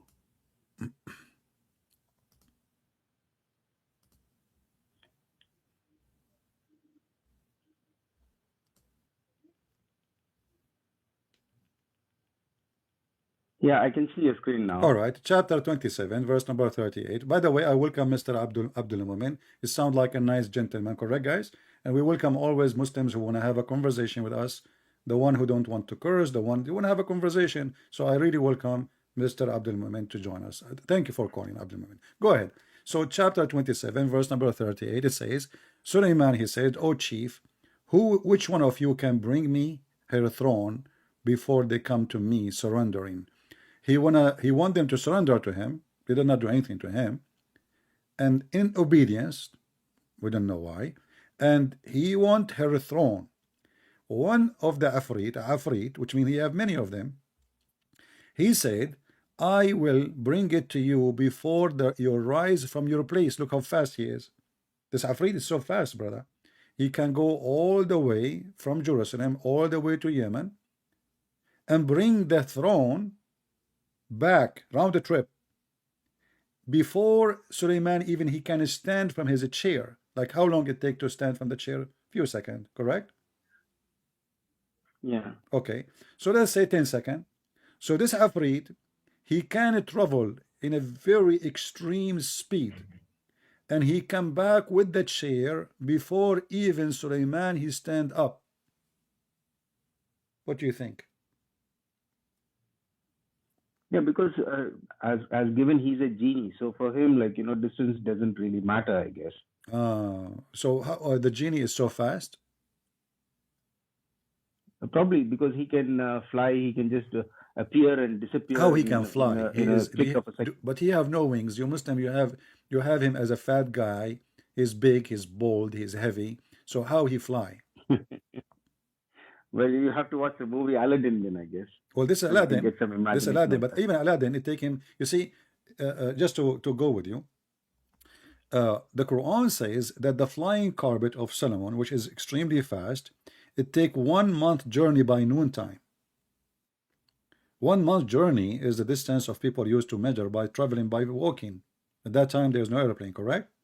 So 1 month Yeah. journey is the distance the flying carpet of Suleiman can go by noontime. That's mean if we Yeah. if you know in the old days they measure the day like by sunrise, sunset. So it's the same. We can say it is let us say 6 hours. I don't want to say 12 hours. I would say 6 hours. So by noontime, 6 hours is going to fly a month journey, the flying carpet of Solomon. By the way, do you believe in flying carpet? No. But this is in the Quran. Yeah, but in the Quran it's not mentioned as flying carpets. No, it's mentioned as, mentioned. the power of the wind. No, my friend. The power of the Right. wind. Okay, the power of the wind go Yeah. under the mat. He have a mat made it from wood. The wind go underneath of him and carry him and his host. Yeah, probably this technology hasn't yet been invented, and already the Quran has foreseen this technology. The Probably Quran one day what? we The will Quran come will what? maybe 100 years from now. This is technology Quran now. hasn't. So this is not this is technology. Sure. This technology is not yet available to humans yet. Flying carpet technology. No, we have an airplane. No, this is even faster than that, no? No, airplane is way faster because it says to you it take by noontime a distance of 1 month journey by feet. This is very slow actually. Yeah, but even in airplane, So the listen. maximum number of people nowadays is around about what, 500, 600 people on one big aircraft. But here you're talking about. But according to your story, Suleiman and his kingdom, all of them, they are flying in the top of the flying carpet. Yeah, correct. How big the flying So carpet the technology is? is not yet come. Huh? Must be huge. Must be very huge for them to carry. Okay, like must what I be heard very about, huge. what, Okay, 80,000 How chairs? huge? You see, it says that all his kingdom expand all the way from Jerusalem all the way to Persia. So in order to carry all this kingdom, all his horses, all his soldiers, all his cook, his wives, even his houses in the top of the flying carpet, that means the flying carpet have to be at least 1,000,000 square foot, 1,000,000, sorry, square mile. Probably. Okay, you believe in such a thing? Like I said, we don't have this technology yet, no? Oh, this is So we can't technology. imagine. Yeah. Okay. So what do you Not think yet about this- what do you think about Suleiman speaking to the ant? Yeah, that is something which is, I've listened to your shows before and I also can't get my head around it. It's what I'm thinking is just like maybe it is just to show that there is a dialogue going on, but not with action speech as such, like probably in their minds. But no, the Quran says, then the ant she said, and Suleiman he heard her speech, not in the mind. She said, Probably they were talking. she said to who? The through ant, their she did mind. not speak to Suleiman, so the ant, she spoke to the ants, correct? Correct. Yeah. Okay, so The ant, she spoke to the ant. Sulaiman, he heard the speech of the ant, saying to the ants, hide, otherwise Sulaiman will crush you. Correct. All right. The Quran says that Allah, he taught Sulaiman the language of the birds, correct? Correct. All right. How he understand the language of the ants?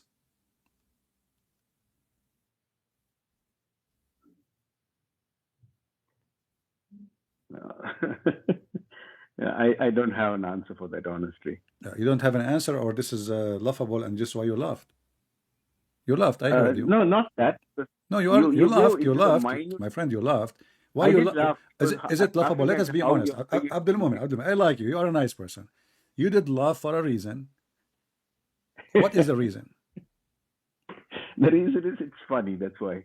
It's funny. So it's The stupid. way- It's stupid when you say funny. No, the way you pinpoint on the details is funny. Well, my friend, I am a person who read carefully. I'm not an average person who read and let things go. So when somebody says to me, especially he's speaking, claiming that he's coming from God, then I have to think carefully about what he is saying, take it seriously, and if it is stupid, then it's stupid. So you laugh because obviously it's stupid, correct? Not necessarily, because So, you know. okay, so the give thing me is, the, see, when give me the we reason. try- You said to me it's funny. I'm just going by your the- words. Okay, the reason why I laughed in reality is because when I raised this with my sheikh in the mosque here, he told me that he only said these are all unseen things, and when How I those heard are what, unseen? How you those said are just now, unseen? If the ant is something we see, now you Muslims, anything we say to you, it's unseen. It's an ant. Now the ant is invisible. Now it's an ant. and not the ant as such, but the dialogue. Now, I asked this very question also to Well, my him, but friend, he your couldn't dialogue answer. and my dialogue now is unseen. Is that an excuse? Can you see my dialogue now? Can you see my words? No. So what does that mean? I mean, this is my friend, Abdul Mumin. You are a smart person. You're an adult. You're mature. You are not a kid. I don't want to be rude to you and sound like I'm insulting you. I want you to think with me. This has nothing to do with unseen, the excuse of unseen. We believe in the unseen. What does that mean? This is just a way to hide behind a rock to say, oh, the wolf is not coming, the truth is not there, the sun is not there, the storm is not coming. You're hiding. So the unseen is an excuse. How in the world Allah, he taught Sulaiman the language of the birds, yet Sulaiman, he understand the ant, and ants don't talk. See, all creatures, they communicate. This is true. We can say this is talking, but this is not really talking, because the Quran says the ant, she said. She said. Arabic is so clear. It's something she said. قالت نملة. So when the namla, she spoke, or the ant spoke, he heard her speech. The Quran says he heard her speech. But ants don't talk. They are mute. They are deaf. They are mute and deaf. They communicate only by one of two ways, either chemical or by vibration. They knock at the body of each other. They don't hear, they feel the knock. So they vibrate or they do chemical. None of those is one of the feature of Solomon. As you see, he taught him, Allah, the language of the birds.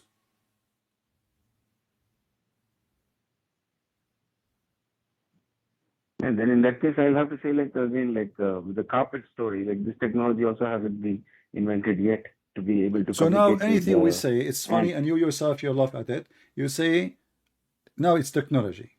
Did Allah, he gave him a cell phone translator? What does that mean? Okay, well, let us be mature in the answer. What does this have to do with technology? Allah, he taught him the language of the birds. You see, if Allah taught him the language of the ants, I will say, okay, well, he gave him a feature. Somehow he can understand the ants, but he taught him the language of the birds. Now, Sulaiman, he speak the language of the birds. Why Sulaiman, he have an army of birds?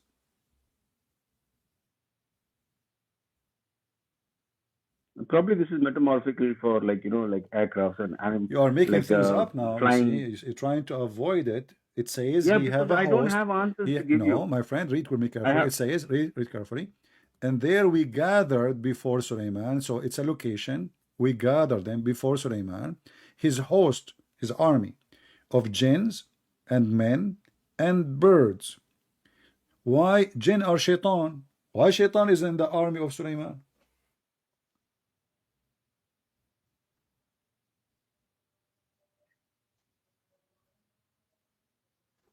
Probably he had control over all these How he supernatural have beings. control? Is it true that he have a ring? He control them? Yeah, that's what it says. No, he controls them with his Okay, he ring. controlled them by a ring. Did you watch the movie The Lord of the Ring? Yes, Do, yes, do I you did. believe really in such a ring?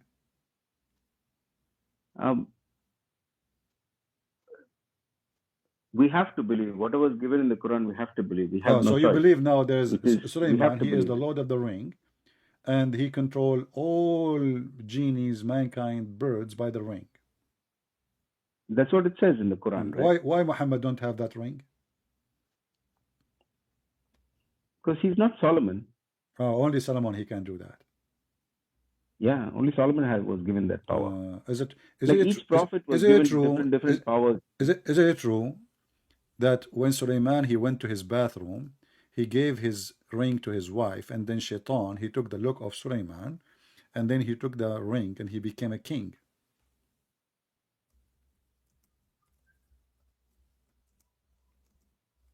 Oh yeah, that one. Yeah, that is. I'm not. I vaguely remember that story about the Satan taking his ring and trying to appear like Solomon. So now what we learn from And then this, that Solomon. anyone wear the ring will become the king. Is that correct? Yeah, they possess the power of the ring. Okay. So now that's mean the ring is a magical ring. Whoever wear it, he got the power. So the power is in the ring itself, correct? Correct. The power is in the ring. Okay. So who is the one who made the magical ring, which if you wear it, you control the whole world? Yeah, that doesn't mention that. That doesn't mention in the Quran who and how he got the ring.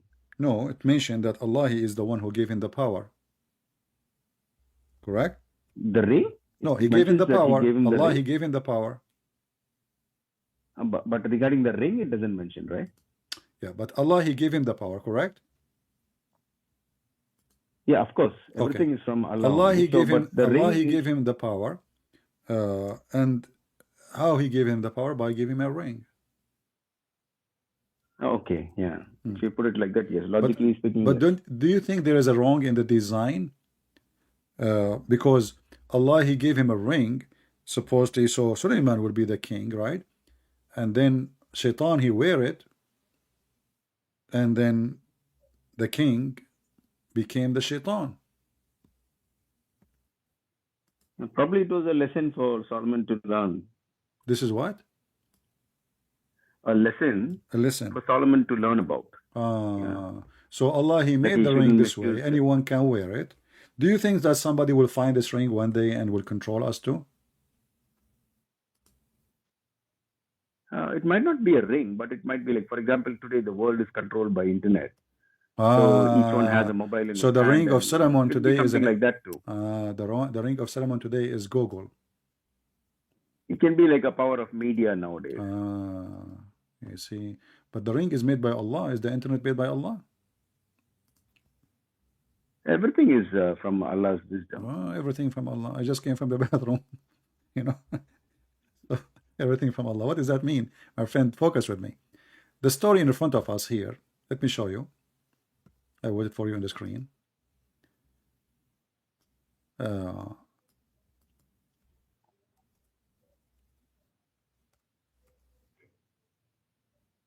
Let us see. Sulaiman ring. Here is the story of Sulaiman, how he went to the bathroom, and then before he go to the bathroom, he take his ring, he give it to his wife. His wife, Shaitan, came to her. He took the ring, and he took the look of Sulaiman. How Shaitan can take a look of Sulaiman? Can Shaitan clone? Where is the source for the sword which you're reading about? This is your Muslim website, and those are Islamic books, as you see. This is al-islam.org. Which website. one is this? Al-islam.org. Islam.org. Okay. Yeah. So Sulaiman, he took his ring to do defecate. He want to go to the bathroom, which is all king like me do. And then he gave his ring to the wife because it's not allowed to take the ring, the holy ring of Allah, inside the bathroom. So he gave the ring to his wife. Some story says servant, depending on who reporter. And his wife and the Muslims are confused about what the name of the wife. And even they claim that Solomon, he married from a woman. Her name is Jarada. She was half daughter of a genie, Shaitan, half daughter of a human. And then, you know, Shaitan, he take the ring and he became the king, and Suleiman became a person homeless. And then the Shaitan, he start having sex with the wives of Suleiman, and the wives, how the wives, they notice that this is going to be Suleiman because he's so good in bed. Never stop, like durgan, durgan, durgan. So they told the elders about how good he is in boom, boom, boom. And then Shaitan, he discovered that he been exposed now. So he took the ring away and he threw it in the ocean. And then a fish, she swallowed the ring. Solomon, one day, he was helping a fisherman because he was working as a porter. He told the fisherman, if I carry those fish for you to your house, what you give me in return? The guy, he said to him, I will give you 2 fish as wages. Suleiman, he took the fish as wages. He went home, he opened the fish, he found his ring. How much the story is convincing for you, Mr. Abdul Mumin? Yeah, it sounds like there's a lesson to learn there, that because Solomon was, having so much of riches, and to come down to the poor state where he had to go and fight for his own food. And then he gets back the ring in the end. So, it is like he learned his lesson that he should not be too... Is that a story? Is that a story made for adult or for kids? Do you really believe in this? It's like more, what is the moral of the story, basically? No, this is not about, this is a story happened supposedly as it is. This is not up to you to say to me, this is metaphorical to teach us how. This is supposedly what happened. The ring is physical, Suleiman is physical, the fisherman is a physical, the fish is physical. He opened her stomach, he found the ring. But isn't it, this is obviously a fairy tale story? Yeah, it might be to you, but for us, we look at it as, what to you is not a fairy tale story. Why is not a fairy tale story for you? Why? Because we look at what we learn from the story. What you learn? You learn that Suleiman have a ring, and then he found. No, we learned that the ring basically symbolizes power, like you had clearly put it. That is a power from Allah. Okay, I will go with your story just to show you how stupid the story. Okay. You agreed that if you wear the ring, you become the king. You control everything. Correct? Correct. You have the power. Shaitan now he took the ring. Correct? Correct. Okay. Shaitan, he was exposed by the wives that he is not Suleiman because he have so power in sex. Okay? Correct. Okay. Why Shaitan would throw the ring? As long as he's wearing the ring, he's controlling them anyway. Why is that? Why he want to run away? I mean, if the ring is giving me control over human, over genie, over everybody, why I want to take the ring and throw it in the ocean when I am wearing the ring? I have the ring. Why he did that? Yeah, but that is why. Yeah, the reason is basically Allah has also given the intellect to the wives to recognize that he is not Solomon, so he gets caught. So he got caught after he effed them all. Is that what Allah he want? Probably. That's why that was the test. He wants what test? Probably. Allah, he made Shaitan effing the wives of Solomon one after one until their vagina became red. And this is a test for Suleiman. What about making Shaitan effing Suleiman to be a test for Suleiman? This is not a test for Suleiman. The one who got effed is the women. They are not Suleiman. What does have to do with Suleiman? So what kind of religion allows Shaitan to eff a prophet wife? Yeah, so that he will learn his lesson. Now, once he lost the ring, then he was turned to the streets. You see, so automatically he's learned his lesson. First of all, here we have many stupid things is being said, because if Shaitan he can clone, and you agree that Shaitan he cloned the look of Suleiman, correct?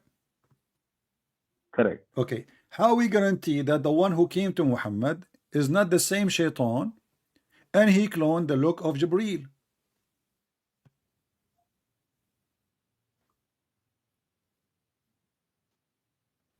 Whoa. Because now you agreed that Shaitan, he can clone anyone. Correct. Okay. So what is the guarantee that the one who was coming to Muhammad is not the same Shaitan who have good skills in cloning, and he claimed to be Jibreel? You have a point there. Not only that, more about I have a surprise for you.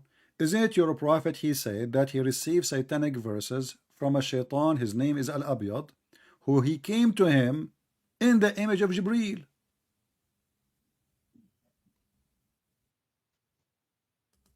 Which verse is that? Well, the Quran speak about satanic verses. If you remember the author who Muslim they tried to kill him, Salman Rushdie. Yeah, chapter 53, right? Satanic chapter verses, 53, yes. verse Okay, satanic 19, verses. 20. If you read the story, the excuse is that Shaitan, he came in the look of Jibreel. He gave Muhammad satanic verses. And the Shaitan, his name is Abyad. So now it's confirmed that Muhammad, he was receiving Quran from a cloning or cloned angel, yet he is a Shaitan. So you Muslim now, by adopting such a fairy tale story, you destroy all your belief, because now we can't trust anybody, anyone. Even Muhammad, maybe himself, he is the same Shaitan. Because if Shaitan can clone Suleiman, he can clone Muhammad. Correct? Yeah, that's what the Solomon story tells us. Okay. So how we can guarantee that Muhammad himself is not the Shaitan? No, because Shaitan did that. He didn't clone anybody. He just threw the message. No, Muhammad, from no, Prophet's tongue. no. Muhammad, he said, Shaitan, explanation of this verse, Shaitan, his name is Abyad. He came to me in the image of Jibreel, and he gave me those verses.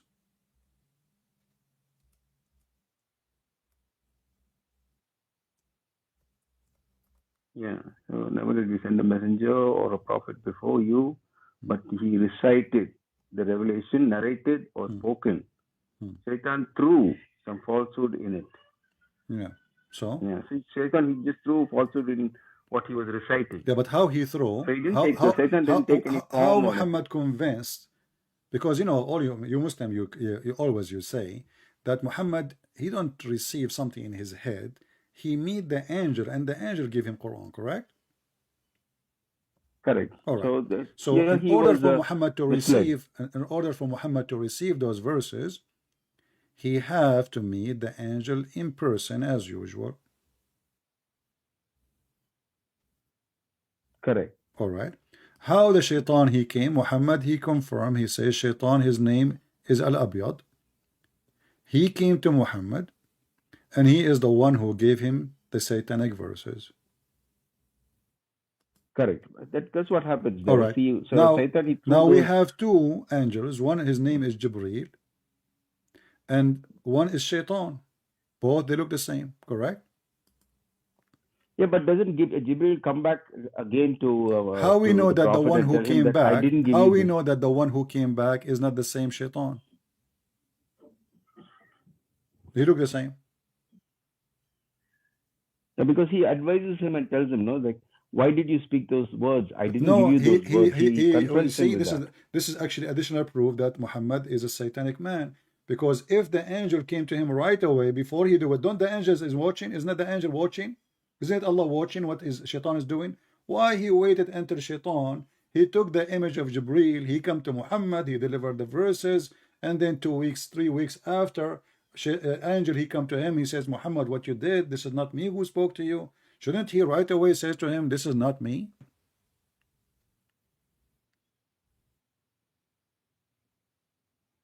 Probably it's Allah's test for us. So Allah, he tests you by sending Allah, he tests you by making Muhammad receiving Quran from Shaitan. And he sends Gabriel after that to abolish that also, right? He sent what?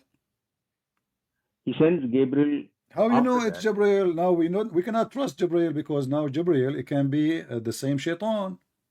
Maybe the shaitan killed Jibril. We don't know. Maybe Jibril now is in jail. Maybe shaitan he trapped him somewhere. So where was Jibril when shaitan came to Muhammad and he took his look?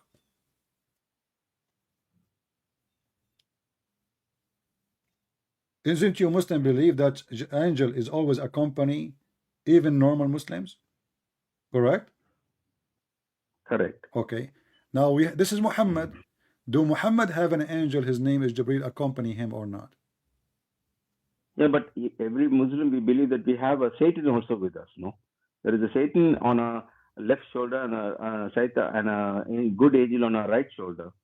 So both of them are doing controlling his mind at the same time, probably. No, this is not about controlling mind. This is about a physical person. He come to the in the image of Jibril to Muhammad, and he spoke to him in the look of an angel. It's not in the mind, it is physical. Yeah, but the verse doesn't say that, CP. It says no, the verse Satan actually through okay, some just to falsehood. show you that the verse doesn't make any sense anyway. Why? Look, read with me carefully. It says, never we send a messenger or a prophet before you, but when he recite revelation or narrated or spoke, this is additional from the translator, shaitan he throws some falsehood in the recitation. Correct? Correct. All right. So now the recitation of the shaitan is where? Is mixed with from the prophet's tongue. No, he recited already. Quran is always recitation. It's not a book. It's not written yet. So the Quran of shaitan is mixed with the Quran of Allah. Correct? Those words alone. It doesn't matter. The Quran is words too. The Quran is words. Isn't the Quran is words? So the words of shaitan. Those verses, I mean. Those particular verses, I mean. Yeah. So that particular verses. Okay. So the satanic Allah verses, now is inserted by the mouth of Muhammad with Allah verses. Do we agree? Correct. Okay. And then Allah will delete them. Correct? Correct. All right. How we can guarantee that this verse itself is not coming from shaitan? To make us relax, because now people they discover that Muhammad is a fraud. What happened when Muhammad recited those verses? He started bowing down to the gods of the pagans. Not only he recited them, he said, وَالشَّرَانِيقُ الْعُلَى إِنَّ شَفَاعَتَهُنَّ لَتُرْتَجَى.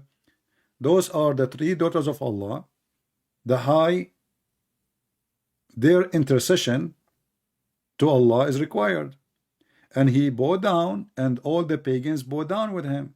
So not only he recited by mouth, he physically bowed down to the idols. The Arab then they said, here we go, Muhammad is a liar. He claimed he will not pray to anyone except his God Allah. Now he is praying to Allah our God and his daughters. Muhammad after that he noticed many people they start leaving Islam because he was exposed. So now he made a verse saying that Allah told me that the one who gave me this is shaitan. It's not me. I was a victim. He came to me in the look of a shaitan. His name is Al-Abyad. And now, how we can guarantee that this verse itself is not made by the same shaitan to make us relax? Because look what the verse is saying. Not a single prophet before you, but shaitan, he gave him false revelation. Name one for me. Shaitan gave him false revelation.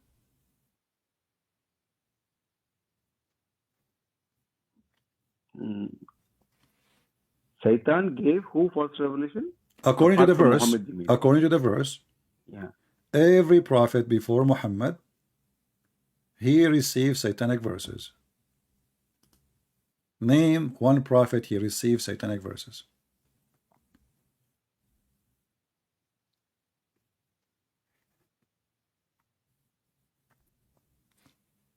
Probably it must be who was that guy?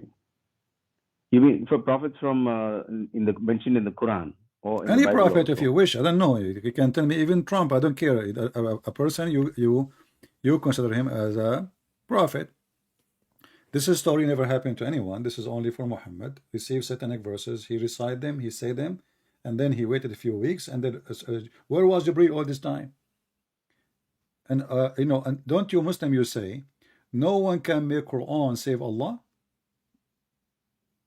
Correct. Okay, how Muhammad did not notice that this is going to be from Allah? If the Quran is So this something is what unique, if the Quran is according to the false claim of the Muslims, it is unique, amazing, so beautiful, and nobody can write like it. Isn't it the Quran says that he challenged the human and the genie, and Shaitan is a genie, as you know, to make Quran like this, but they cannot?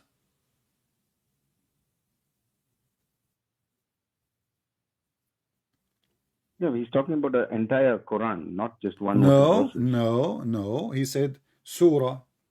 We do not know how big what Muhammad he will receive. This is the Muslim stories.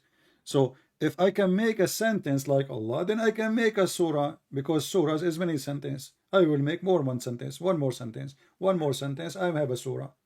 So can we write the same as the Quran of Allah? Obviously, Shaitan can do easy. As you see here, Shaitan, he gave Muhammad satanic verses. Did Muhammad notice that this is not from Allah? At least because it's different way. Yeah, because Gabriel came back and told him that it is not from exactly. Allah. So Muhammad did not notice himself. How Muhammad did not notice that what he said is wrong? Yeah, because he's only revealing God's word. No. Just wait. What do you mean revealing God? This guy, he keeps saying we worship Allah only, we worship Allah only, we worship Allah only, and now he is saying the daughters of Allah is true and we have to intercede through them. So he did not notice that this is a total contradiction for what he said before. So now I say to the Christian here, we need to worship Jesus. Only Jesus can save us. Only Jesus can help us. Only Jesus can take us to heaven. Only Jesus can forgive our sin. And then second day I say, oh, forgive, follow a priest or a bishop. He can forgive us. No, this is contradiction. Either only Allah, and then you call yourself, as you claim, monotheist, or you accept that the daughters of Allah are true, and you worship them and you ask them for intercession. So let us say Jibreel never show up. Shouldn't Muhammad knew that this is really totally the opposite of what he said? If I say something to you, like sometime we speak, like because we are focusing on something, and then maybe I will mention the wrong name. I will say, I want to say Prophet Isaiah, I say Prophet, let us say, I say Elijah, by mistake. This can be acceptable. But here we are talking about destroying all the belief, all the practice, turning 180 degree and worshipping the three daughters of Allah. And then I did not notice until Jibreel come to me and say, this is not right. Where was the mind of Muhammad? Was he monotheist all the time or sometime? Yeah, but worshipping is not mentioned in the Quran, isn't it? It's just only mentioned that he threw some falsehood, but it doesn't mention. Okay, hold on. No, it's mentioned in the interpretation. If you go in the interpretation, it says that he recite. The Muslim, they have even the verses which is given by the Quran. What Muhammad said exactly, they have it. The Muslim, they have it. He said the intercession of the daughters of Allah, Sharaniq al-Ula. So when the Quran, when Muhammad he mentioned that, the Arab they copy it, the Muslim they copy it, and then it's spread all over. And then this is why Muhammad later he found himself, he got busted. So he decided to fix it. He was trying to be hypocrite with the Arab, make them follow him just to accept him. But when he thought no believers are there and nobody will know what he just did. But when the news is spread, Muhammad, he decided to say, oh, this is Shaitan, he gave it to me, don't blame me, Allah will take it off. But how come Muhammad did not notice that Shaitan, he gave him such a thing? No, it's probably that means that Satan must have come in the form of Muhammad and done all this. Okay, so now what we conclusion, Shaitan, he come in the form of angel Jibreel. He spoke to Muhammad, gave him satanic verses. Muhammad, he take them blindly, even though he is worshipping three daughters of Allah. Muhammad, he go home, still he did not notice what he did. Muhammad, he stayed there for a week, 2 weeks, 3 weeks. And then Angel Jibreel sent by Allah to tell Muhammad, this is not right. So all this time, the disbelievers, they believe in Muhammad gods, which is the three daughters of Allah. And Muhammad himself did not notice that this is from Shaitan. Did not notice. You're correct. Same like the Christians, for 600 years, you are worshipping a God, which is man. Okay, Same like that. Now, but you see, we don't have, okay, hold on. You cannot compare, because we don't believe that Shaitan, he gave satanic verses to Jesus. And even your Quran, 600 years after, confirm our book, says this is a true book. So if we believe in a man and the Quran confirm that the book between our hand is a true book, is that correct? Yeah, but which book are you talking about? It says the one is with us. Book, the one is with us. The one is with us. You said, which book? You said a second ago, for 600 years, you Christian worship a man, correct? Correct. So you are counting the 600 years of until Muhammad came, correct? Correct. But when Muhammad came, he confirmed the book with us. Chapter 2, verse number 89. When there come to them, to the Jews and to the Christians, the book of the Quran, confirming what is with them, the Torah and the Injil. Confirming it, not denying it. What is with them? Do you see it?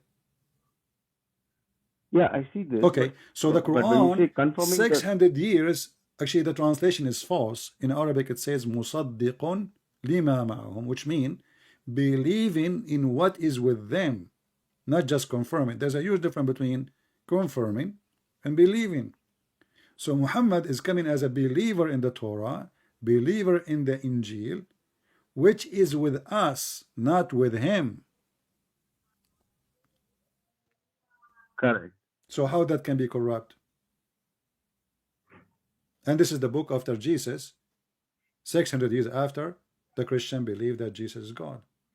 The Quran confirming the book is with us. But the Quran says that Jesus was taken up to heaven directly. That is a contradiction. He was not killed. That doesn't matter. Jesus, we believe that Jesus is in heaven anyway. So, where is Muhammad now? Muhammad is waiting to be resurrected. Oh, so he's dead. It's not dead as such. It's like he's dead. You just said he is waiting to be resurrected. What does that mean? He is waiting to be resurrected. That's mean he is dead, correct? No, he's in a state of sleep, you can say. Like. Oh, so now dead is asleep now? Yeah, because time doesn't matter for that. When one person dies, then time doesn't matter anymore for them. So when they wake up, so when I die, I will be sleep. When I die, I will be sleeping too. Yes, you will sleep till the day of resurrection. You will sleep, and once the resurrection comes, it will be like you died yesterday, even though you slept for maybe 1,000. Okay, listen. I have a very simple question for you. You're a prophet. In the hadith, he said that when you pray every Friday, for your prayer will be supplicated to me. Why the prayer of the Muslim will be supplicated to Muhammad? Is he God? No, it's not like that. It's like how you have the same thing in the saints in the Bible. You supplicate your prayers to the saints and they take it to God, no, like that. Well, but no. First of all, we do not need. We ask the saint to pray for us. We are not. No. Listen. Yeah, no. You see, and me myself, I never do that because I pray to the Jesus right away. Why I want to ask the saint to pray for me? But I ask here the brothers, sisters, all the time. Pray for me. Pray for this person. This is because we are brothers and sisters and families. We are asking each other to pray for each other. We believe in the power of the prayer. But we don't supplement our prayer to saint. We pray to God. Now here, all the prayer of the Muslim will be submitted to Muhammad, but yet he is dead. Yeah, that's the same thing which is happening in Christianity also. No. You supplicate, you pray to Saint Anthony. Do you submit your prayer to Allah or to Muhammad as a Muslim? we submit our prayer to Allah. Okay, the hadith But we says do it all through- your prayer, not a blessing. The Muslim, they falsely translates the word prayer as a blessing. Submit it to me. Then the Muslim, they say to him, the companion, but you will be dead and your body will decay. He said that we, the Prophet, our bodies don't decay. Yeah, because they go into a sleep, But I don't know why they're using the word body here. But So why Ibn Abbas, he said, bury your friend, meaning Muhammad, because his body stink. He said, يَأْسَنُ كَمَا يَأْسَنُ الْبَشَرِ. Bury your friend, he stink as all human, they stink. So Muhammad is a fraud. He claimed that his body will not decay. They did not bury him for 3 days. They were hoping that he will be the same as Jesus. He will be resurrected to heaven. So they waited 3 days exactly. Then he stink badly, and his belly became full of fart. Ibn Abbas says, he said, قَدْ رَبَى بَطْنَهُ وَنَثَنَتْ خُنْصُرَاهُ. His belly became so full of fart, and his fingers, they shrink, like they grab. When the person, his body is trying to start to decay, his feet, they will look different, his fingers will look different. So when Ibn Abbas, he said that this is what's happening to Muhammad, isn't it this is a proof that Muhammad is a false prophet who he claimed that his body will not decay? No, probably they understood it wrong, because from what you see, it actually. What do you mean I understood it wrong? It says that his belly became big from fart, from gas. When you die, there's some food in your stomach always, no matter how maybe you just went to the bathroom, still there's some food still left. So when you die, that food will be digested by the bacteria, and then you will have gas, and because now you are not alive, the gas will not go out. Normally people fart. So what happened? Your belly will become bigger and bigger and bigger and bigger, and then when there's no more space for gas, naturally the body will push, because there is no more space, will be pushed out of the gas will find a release through the anus and will go out. So this is what happened to your prophet. But your prophet, he said that his body will not decay.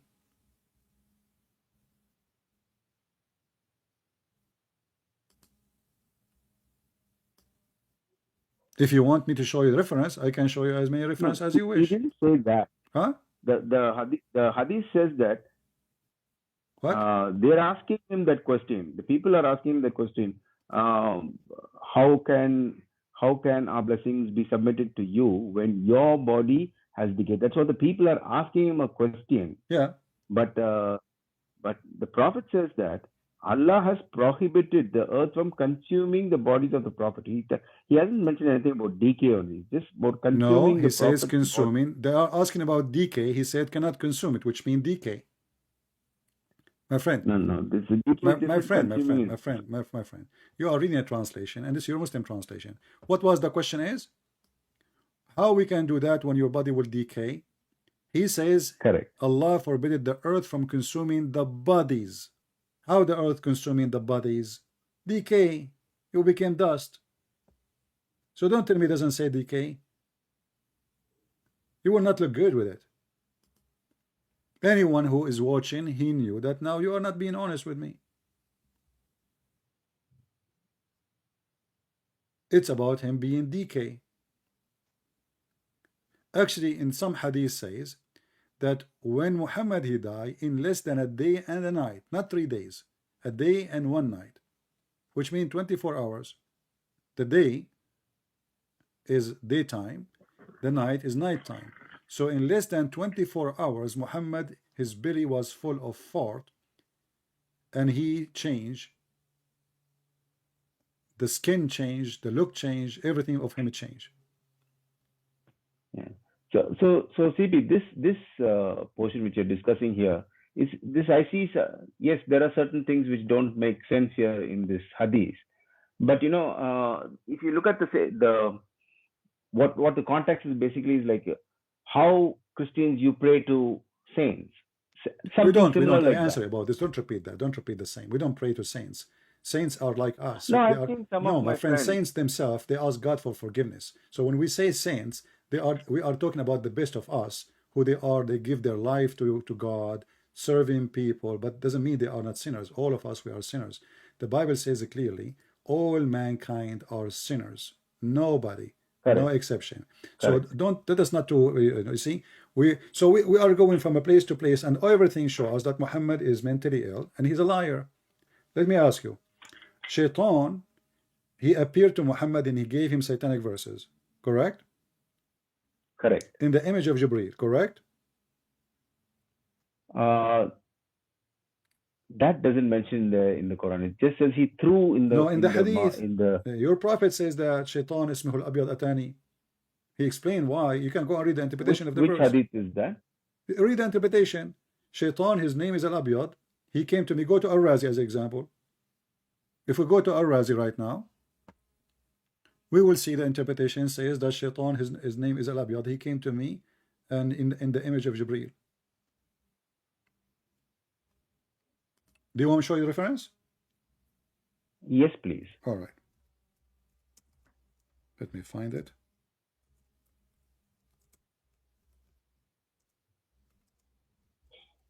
And look like in Islam, everybody clone everybody. Because Jibreel himself, he cloned someone. His name is Dahi al-Kalbi.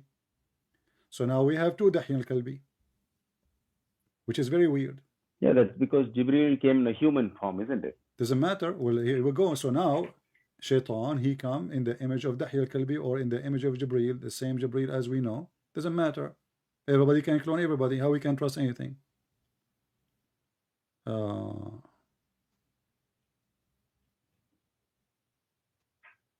Let us see.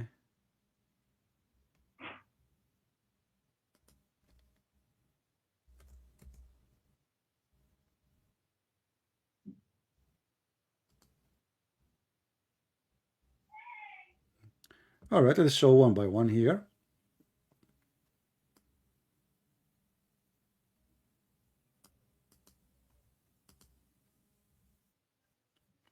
This is, I'm going to show you now the official government of the Kingdom of Saudi Arabia website. I think I cannot be better than this, right? This is official government of Saudi Arabia. This is the chapter of Al-Hajj, verse number 52, and this is Tafsir Al-Qurtubi. And you are a Muslim Sunni, correct? Correct. All right. So Muslim Sunni, all of them, they accept Al-Qurtubi, highly respected, big name scholar for the Muslims. Here it says, let us go down. I don't know how much you know Arabic, but you can, I will give you the page. You can use Google translation. And Ibn Abbas, he said, إن شيطانا يقال له الأبيض كان قد أتى رسول الله صلى الله عليه وسلم في صورة جبريل عليه السلام وألقى في قراءة النبي صلى الله عليه وسلم تلك الغرانيق العلا إن شفاعتهن لترتجى. Let us use Google translation. All right, and this is how you can find it. Yeah. You go almost to the middle of the page or at the end. You can search maybe for when you use Google translation. Let me post the link for everybody. I will post it in the chat so everybody can open with me and use Google translation from your side. Open the page. Hold on. Open the page in Google browser if you want to use Google translation, because Google translation work only in Google browser. Be careful. So now we will use Google. Click in front of your eyes. You see my screen, right? Yes. Okay. Translate to English. Here we go. And now the page is so long, so I'm going to search for the word white in English. Maybe I can find it easier this way. White. It's not coming. It shows 0.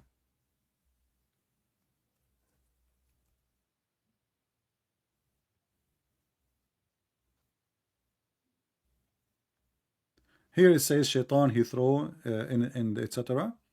But let us go down, see if we can find it.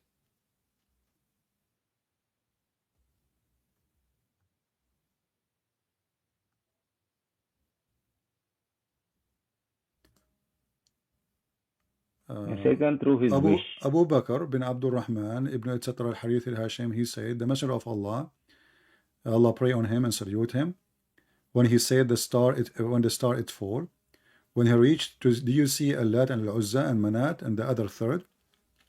He said their intercession is hoped for. So he's worshipping the creators of Allah. So the polytheist met, they like that, and those who have their heart disease, they like it. So now Allah is blaming you for believing in the Quran. And then Allah sent the angel Jibreel, and he told him this is from Shaitan. But let's go down where it says that Shaitan he took the image of Jibreel.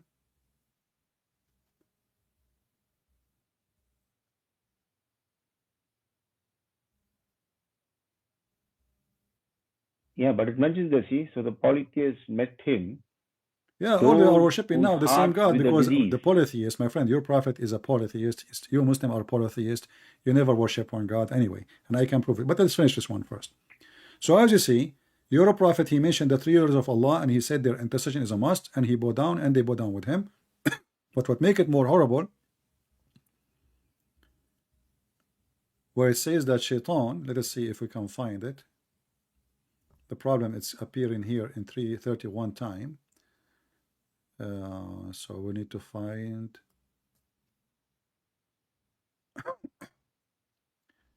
let us see.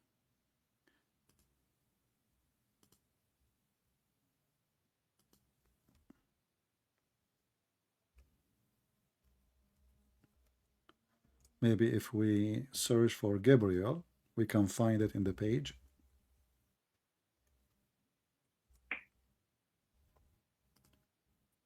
Let us do that. Because the word Shaitan appeared 31 times. We want to find the part where Shaitan. Okay, here we go. So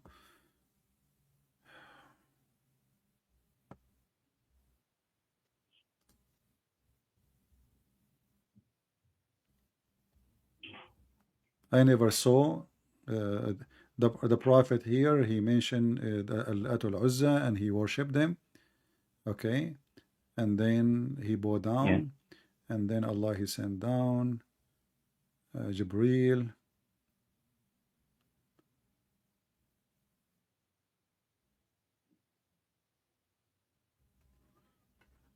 Okay, until now I'm unable to find where in the English translation. Let us use the word image, maybe that will help. Image.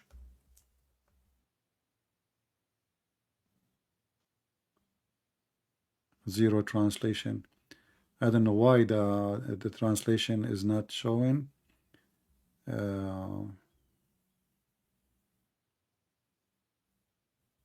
I search for the word image, it shows only. Let us see, type word picture. Maybe Shaitan sitting on your mouth. Maybe in your nose, because Shaitan, according to your prophet, he sleep in your nose. He sleep in your nose. He piss in your ears, which makes sense. But no, actually, we can do this either way. And you know, like I'm showing official website, and this is live.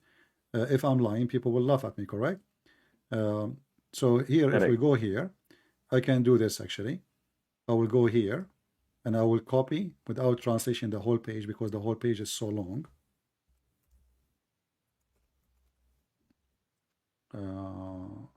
I will copy and paste in Google Translation just the part we want. Correct. All right. Let us open Google Translation. Google Translation.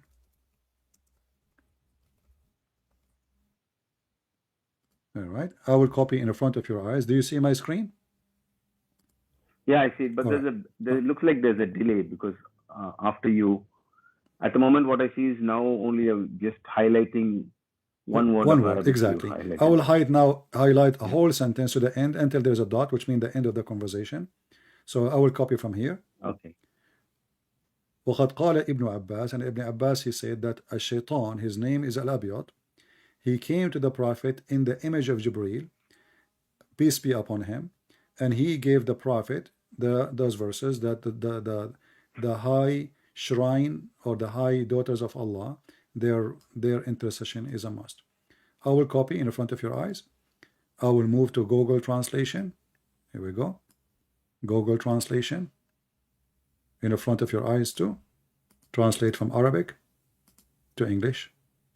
Ibn Abbas, he said, the devil called Al-Abyad, he came to the Messenger of Allah, peace be upon him, in the form of Jibreel. Do you see it? No, it's still Arabic here. Okay, now in the form of Jibreel. You see it?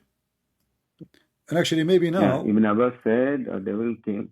It says Ibn Abbas said a devil called Al-Abyad. Al-Abyad. Abyad is white, right? Yeah, Abyad, right. the white. Yeah. This is why he believed him, because he made him look white, because Muslim, they worship white color. So now actually we can find it. Satan deceiving him, isn't it? It doesn't matter, but this is mean that shaitan, he can take the look of anybody. And how we can trust that Jibreel is Jibreel? How we can trust that Muhammad is Muhammad? How we can trust that Isa is Isa? How we can trust anybody? Because shaitan, he can come to me now in the image of anyone, and he can give me verses claiming to be from God, even if I am a prophet. How we can trust that Muhammad is not killed by shaitan, and the one is there now is shaitan? As you see, shaitan, he took the image of David. Shaitan in Islam, he took the image of David. He started having sex with his wife, correct? You mean Solomon? Solomon, yeah. So shaitan, he took the image of Solomon before. So we have a previous proof, according to Muslims, that shaitan, he can take even the image not only of an angel, even a prophet of God. What if shaitan, he killed Solomon? He can kill him. Why not? Solomon now is weak. He don't have an army. He don't have the ring. He don't have a sword. Shaitan kill him. And now he became Solomon. And he stays Solomon forever. How we know that the one who came to your prophet now, who you Muslim claim that this is Jibreel, but Allah will not is not allow shaitan. that, no? Yeah, but Allah will not allow that. Here we go. It's allowed. You see, you Muslims are really. You see the hypocrisy, my friend. You say Allah will not allow it. It's allowed. As you see, shaitan, he came in the image of Jibreel. How more than this? No, what I mean is like my friend, is it easier? Is it easier? Is it easier to take a form of a human or a form of angel? Which one is hard? Obviously, the shaitan, he can take form of anything he wants. Correct? So how we can guarantee now? How we can guarantee now that Muhammad, all his statements are not coming from the shaitan who took the form of Jibreel? How we can guarantee that the verse itself, the one it says Allah will delete what shaitan he throw, is not from shaitan himself? So make you relax, because now Muhammad get exposed. Yeah, but this is only one portion which has happened, and where doesn't matter. No, we can prove that all the Quran from shaitan. Let me ask you, who is the one who deceived people, shaitan or God? Shaitan. What if I show you that Allah is the one he deceived, not shaitan? Allah is the one he deceived. No, that cannot be. Okay. What the word deceive in Arabic, do you know? Yudil? Not sure. Yeah, not sure. The Quran says that shaitan, he deceive you, correct? Yudlil. This is the word. Yeah. Here we go. وَيُرِيدُ الشَّيْطَانَ أَنْ يُضِلَّهُمْ ضَلَالًا بَعِيدًا. This is the word yudil. You see it? It will go in front of you. All right. Yeah. But the verse after it, this is chapter 4, verse number 60. Chapter 4, verse number 60, it says, the one who will deceive you is shaitan. And I'm going to zoom in the word again so you can see it.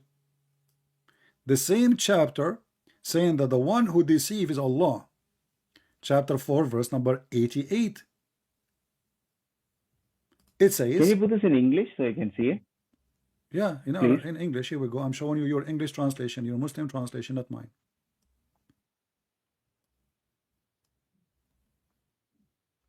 Allah, he said to Muhammad, are you going to try to guide the hypocrite?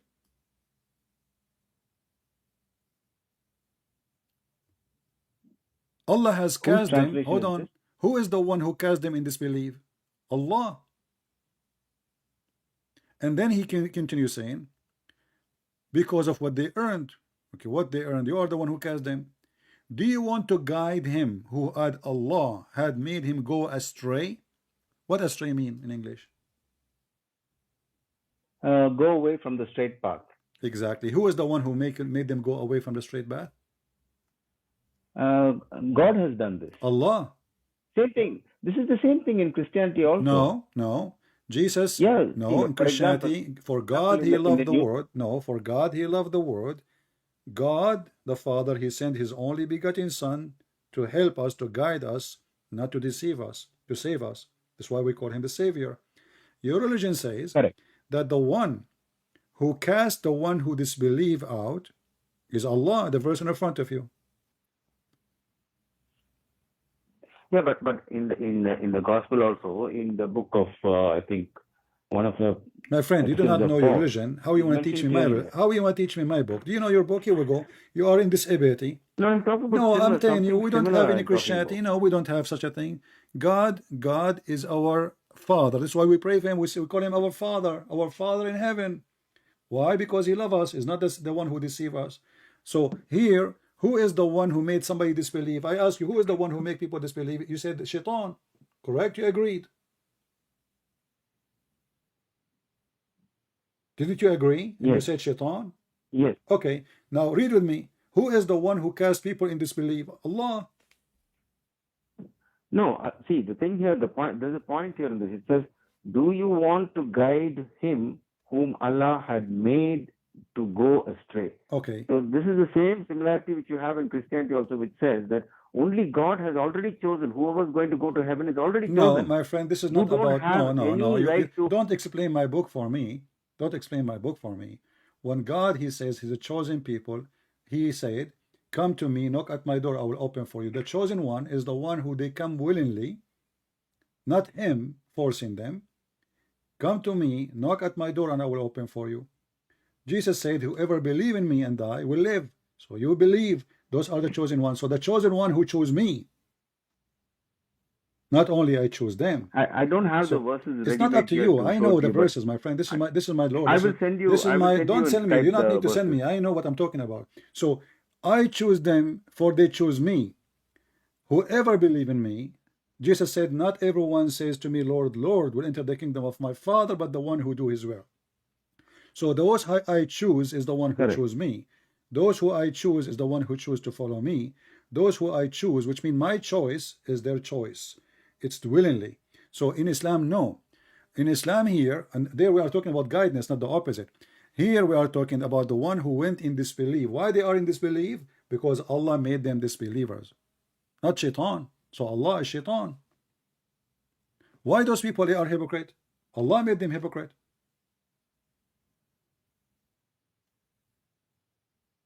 Why people lie? Because Allah made them lie. When you do fornication, is that a choice you do, or Allah forced you to do fornication? It's a choice you make. I'm asking you, when you do fornication, if somebody, I'm not trying to insult you, but I'm just conversation. If a human being do fornicate, do he choose to do fornication, or Allah force him to fornicate? No, it's the sin in a man who forces him to do it. It is Satan. It's not God. It is Satan, not God. Are you sure? No, everybody has that sinful nature in them. So No. This is not a the question. sinful I want nature to which let's makes make you- it simple. Who is the one Okay. who tried to make you fornicate? Is it Allah or Shaitan? Neither. Neither. It's not Allah, it's not Satan. Yeah, neither. It's the Okay. sinful nature of a human being which makes you do that. But isn't it sin from Shaitan? Sin is from Satan, of course. Okay, is fornication sin in Islam? Yes, of course it is sin. Okay, so fornication is from shaitan then, correct? Fornication is from Satan, yes. All right.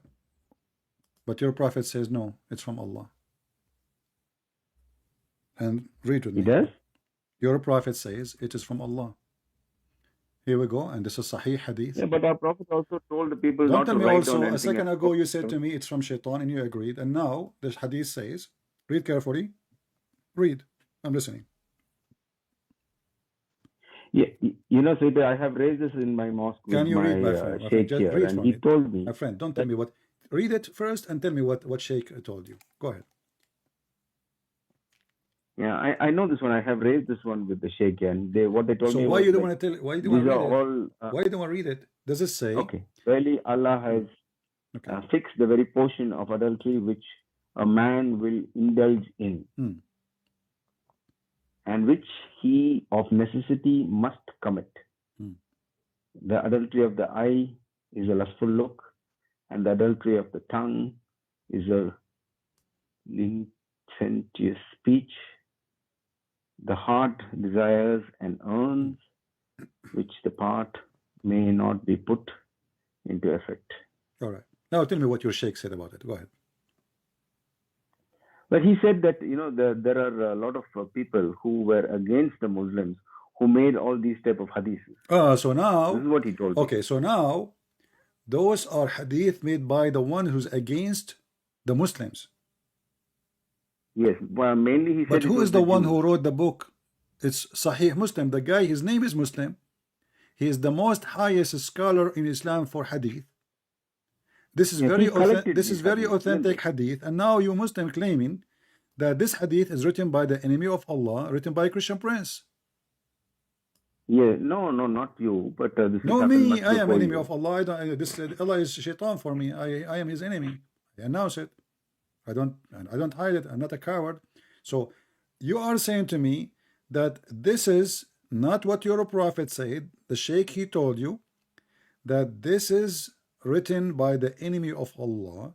So you Muslims are the enemy of Allah, because you said to me you are a Muslim Sunni. Every Muslim Sunni. No, not all the hadiths. All these hadiths which are going against the My Prophet. friend, this is Sahih Muslim. These are all okay, like, okay. The Quran written by who?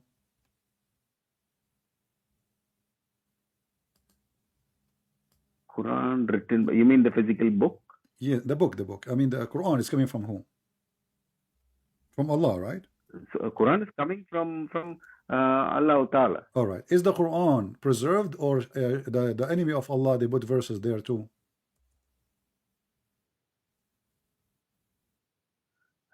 When you say Quran is preserved, what do you mean, the book, or you mean the Quran? The Quran, the whole. I don't care about the book. The Quran, the recitation of the Quran, the verses of the Quran, whatever. The word of Allah, is it preserved or not? Yeah, the word of Allah is eternal. That okay. Nobody can. Does the Quran says is sin is a bad thing or a good thing?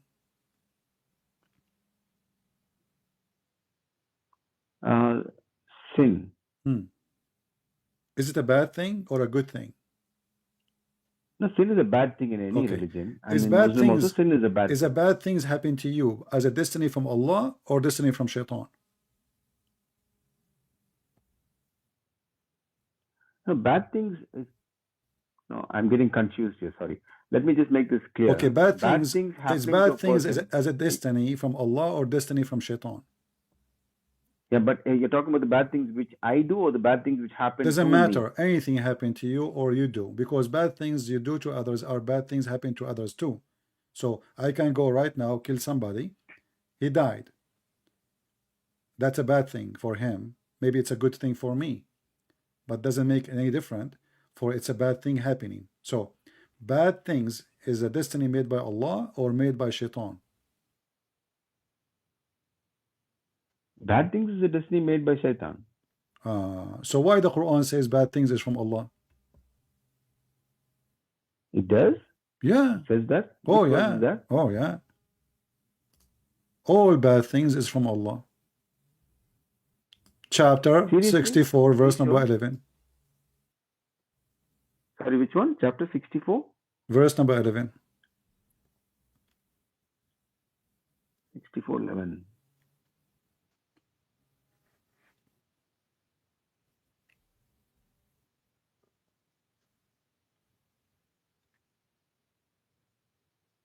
no calamity befalls but with the leave of Allah, and whoever so believes in Allah, He guides his heart. And the decision of qadar. Qadar means destiny.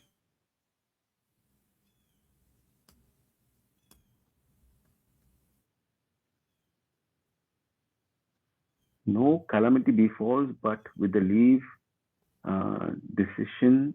No, that's in the bracket, isn't it? Doesn't matter. This is destiny. Do This we is take the, that this is the also? destiny. No problem. Can you put Mohammed Pictal if you don't mind? Okay, Biktal, no problem. Here we go. We go to Biktal. Let us see Biktal, Muhammad Biktal. Here we go. I feel he is more honest at least No problem. Here we compared go. to the rest of the translations. Okay. Read it.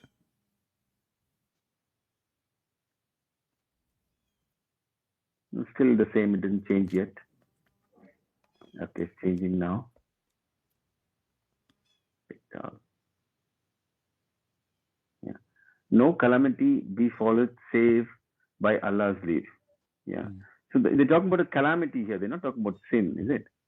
You know, all those are bad. The bad things. Calamity here is musiba. Yeah, any bad thing. Any Yeah, I calamity asked you. Do you falls, but remember I saved asked by you, Allah's leave. is sin is bad thing? You said yes. Yeah, but this is calamity is different from sin. Sin Okay, is you see, basically you when you a you, person you wanna does something, right? okay, you wanna say I don't know, I don't know how honest you are, but I will go with you. When somebody, I just showed you, the Prophet says when you do fornicate, Allah He made decision for you to fornicate. When Adam he commits sin, did he choose to commit sin against Allah, or it was Allah destiny, which is calamity?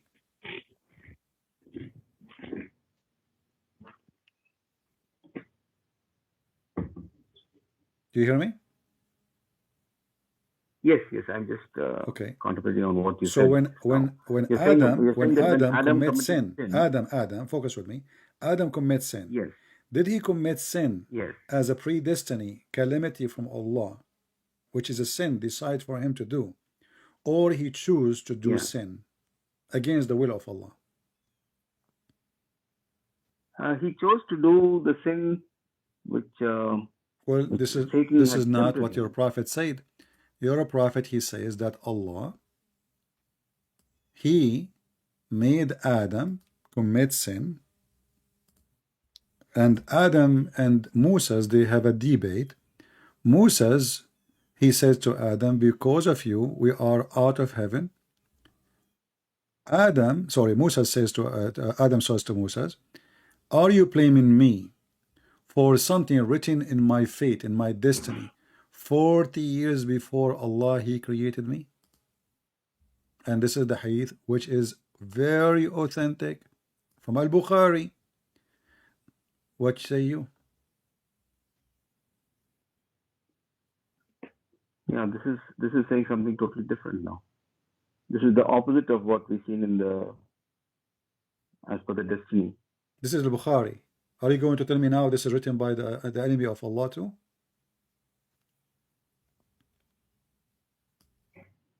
So Moses and Adam are arguing here, and Moses is telling Adam that you are the father who disappointed us and turned us out of paradise. And Adam said to him, "Oh Moses, Allah favored you and He talked to you and He gave you the Torah and He wrote the Torah for you with His own hand. Do you blame me for an action which Allah has written in my fate 40 years before my creation?"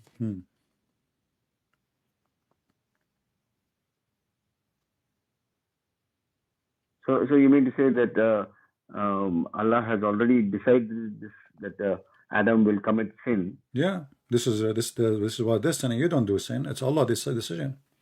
All the sin we do according to Islam, it's a predestiny, and we have to do the predestiny. And this is, as you see, Al-Bukhari. Are you going to say now this is written by the enemy of Allah too?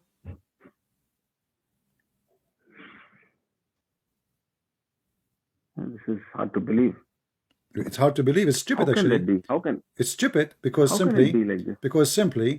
if this is true, then why Allah he want to kick Adam from heaven, and why we are out of heaven, and why we will punish to go to hell, if all our sin it was a predestiny anyway?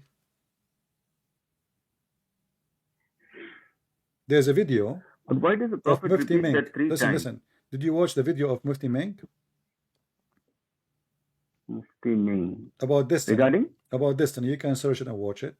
He said Oh, yeah, that, yeah, yeah. I've seen that one. okay, Yeah, so a guy who is a thief, he been taken to the caliphate, and correct. the caliphate, he says, today I'm going to punish you for what you did. So the thief, he says, Yes. why you want to punish me for something predestined for me to do? What's my fault? The caliphate, and Muslim Inc., he says, by the way, this is a good argument, which means he agree with it. The caliphate, he said to him, well, and he said the caliphate will outsmart him. He says, well, it was a predestined to me now to punish you. So everything we do is a predestined. You steal, it's a predestined. I predestined for me to punish you. So Islam is a stupid religion. So why we will go to heaven or to hell if it's all is a predestined? The one who will go to heaven is a predestined. The one who will go to hell is a predestined. So you believe, you don't believe, it doesn't matter. It's a predestined. My friend, you believe in a fraud. This is a sick, stupid religion. And can you believe it that Musa is a prophet of God? And then this is after supposedly they went to heaven, according to Muhammad. And now they are arguing. So Musa, he spent his life, he do not know what destiny is. And now Adam is getting him busted. And then the Muslim, they say that Musa was a Muslim. How he was a Muslim? He believed in the original sin. Original sin is, as a Christian, we believe that because of Adam's sin, we are out of heaven. And because of our sin too. So Musa here look like he's a Christian more than the Muslims. Because he believes in original sin. But Stevie, we also believe one thing in as Muslims, we believe one thing also, that if there is a hadith and if it is having a supporting evidence in the Quran, that's when we take that hadith false. seriously. This is a false argument. So, because the hadith says you don't do mut'ah. Is it? No. The hadith says don't do mut'ah. The Quran says you do mut'ah. Which one you take? We have to take the Quran. But you take the hadith. Aren't you a Muslim Sunni? Yes. Okay, Muslim Sunni don't allow mut'ah no more. Because they say in the hadith, the Prophet, he forbid it. Because it's obligated. It's abrogated, no? No. Show me the verse in the Quran says it's abrogated. Go ahead. There's no verse in the Quran. Again, you so you take the hadith over the Quran then. You are just fooling yourself, my friend. I like you. You're a nice man. But you're just trying to defend with no defense. You're just saying anything. Because either you take the Quran or you take the hadith. And everything in the hadith contradicts the Quran anyway, because Muhammad is your God. It's not the Quran.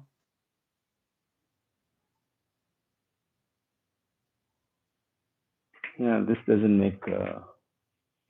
If a child, he die, where he go? If an infant, he die. If an infant, he dies, he will... Again, if you look at the destiny, means what he was destined to do then in this case. What? Okay. He was destined for people, they go hell. to hell and to heaven. Is that because of their sin or it's because of the destiny? Do I go to hell because of my sin or I go to hell because of my destiny? No, as per this hadith, then it looks like as per your destiny. Exactly. If you're going as per. And here there's a story of a child. Quran, listen, there's a child. He's an infant. He is a son of a Muslim family, born of a Muslim family. Even your prophet said that every child is born as a Muslim, correct? Correct. Okay. When Aisha and Muhammad, they went to attend the funeral of this child who is a Muslim, Aisha, she said, this baby will be a bird from the birds of paradise. This is what the normal people will say, and I will agree. Children, why they will go to hell? Doesn't make sense. They did not do anything. They don't understand anything. Muhammad, he says, no, it might be otherwise. Why? Because Allah, He created who go to paradise when they are in the backbone of their father. And He created who will go to the hell when they are in the backbone of their father. So it doesn't matter if you commit sin or not. So Muhammad is confirming that even the infant who never commit a sin, and even Aisha, she said, he has not reached the, he commit no sin. Aisha, she's saying This child, he did not commit any sin. He did not even reach the age of somebody can commit sin, which means he's a baby, infant. So Muhammad says, Aisha, peradventure, it might be otherwise, which means he might be a bird from the birds of hell. Because God, Allah, created for paradise who is fit for it while they were in their father backbone. And he created for hell those who they are will go to hell. So my friend, your religion is a fraud. It's against justice, which means it's against God. And now people will go to hell, not because they commit any sin. Here we go, this is an infant. Just because this God, when he created him, he says, this baby go to hell, this baby go to heaven, this baby go. So when you are, you and me, before we are created, before we come to existence, according to your false prophet, Allah, he decide who will go to hell, who will go to heaven. So what the point of judgment day?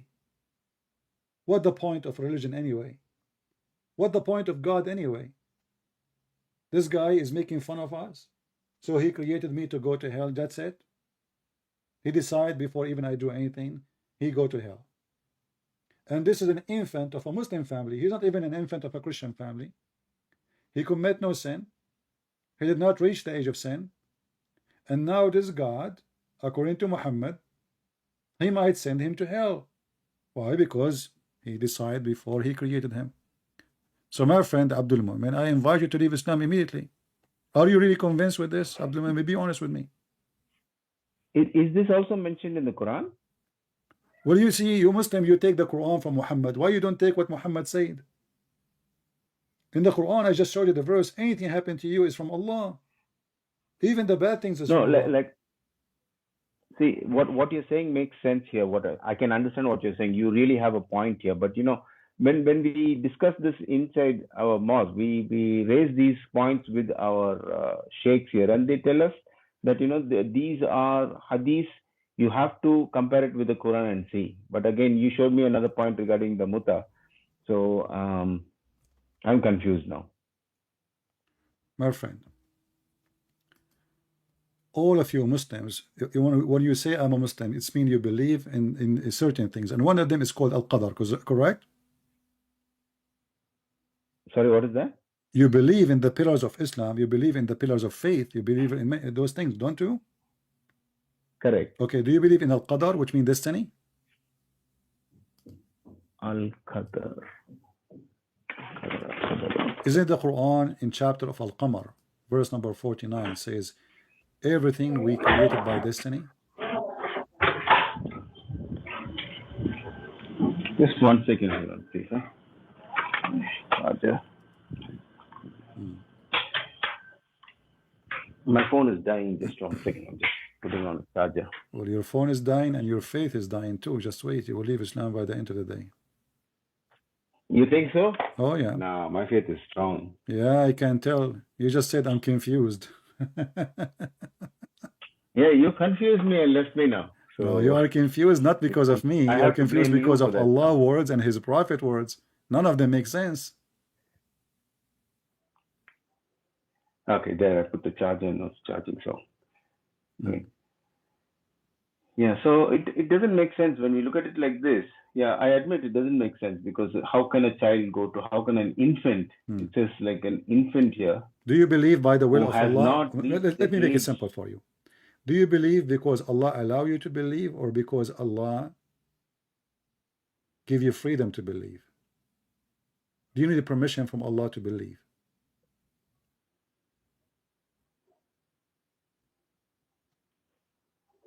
Do I believe if... Do you need a permission from Allah to believe in Allah? Yes, you do. You need a permission to believe in Allah. Unless you are...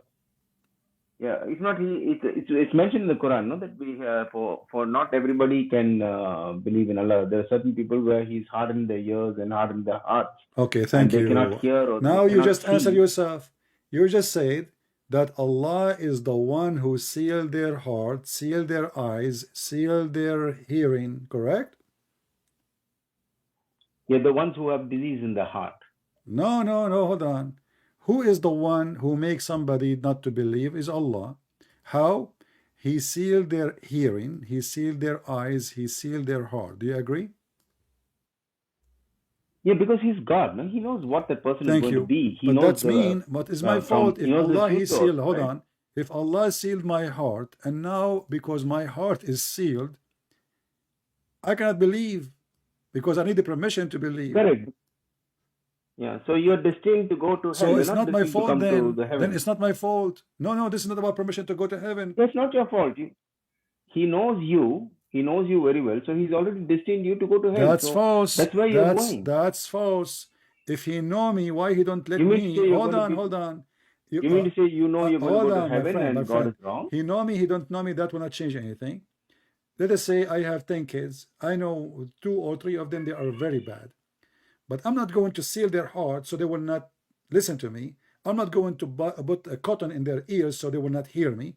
I'm not going to put folders over their eyes so they cannot see me. If I do that, that's mean I am doing it to them. They are not doing it to me. So when Allah is the one is sealing their heart, that is a destiny. Allah he sealed their eyes so they cannot see. Why they are blind? They cannot see because Allah he made them don't see. It's not because they choose to see or not.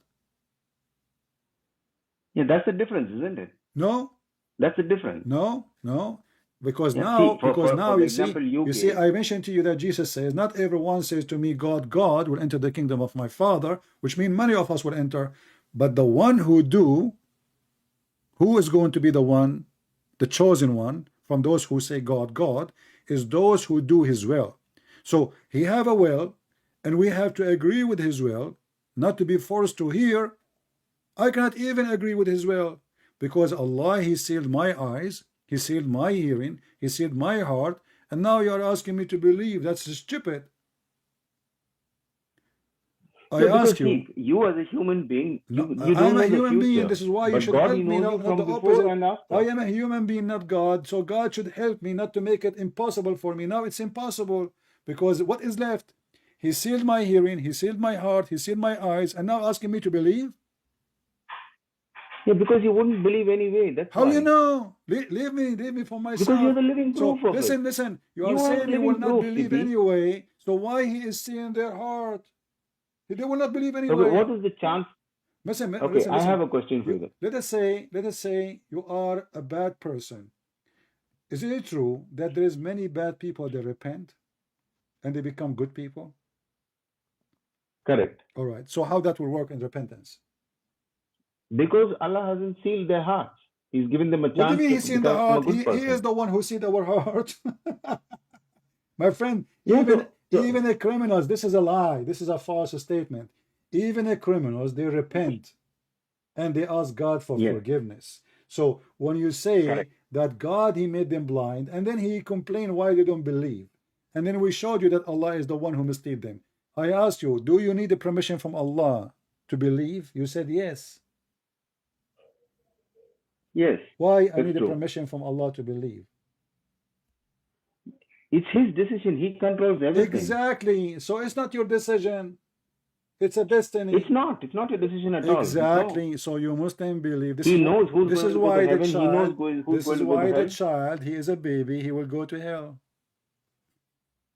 Yeah, because he knows that that child was destined for hell. How you know that he is a child? He's dying. He died as a child.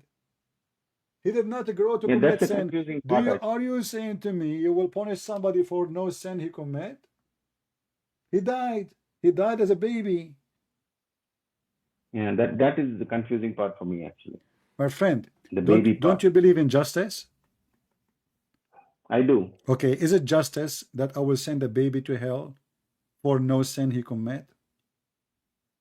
And he is a Muslim baby? No, it's not just. No, it doesn't seem right. Doesn't seem right. Islam doesn't seem right too. Nothing is right in this religion. I need to take this up, and I will take this up and see what it is, because why we don't do this, me and you? You said to me, my sheikh. I'm willing to stay with you for the coming few hours if you wish. If you can call your sheikh to join us, what do you think? They don't encourage us to speak with any other Christians actually. Do you know why they don't don't speak with them, encourage those you? people will. Do you know why they don't encourage you? Because they are coward. They know they cannot refute. They will lose their career. No, what they tell us is different. They tell us that we are told that you have already corrupted your books. So if you've corrupted your books, Well, then you I just follow showed you the things Quran different. says, okay, where the Quran says we corrupted our book? It's you Muslim who corrupt the book. If I ask you right now, what is the first chapter was given to Muhammad? What you will say?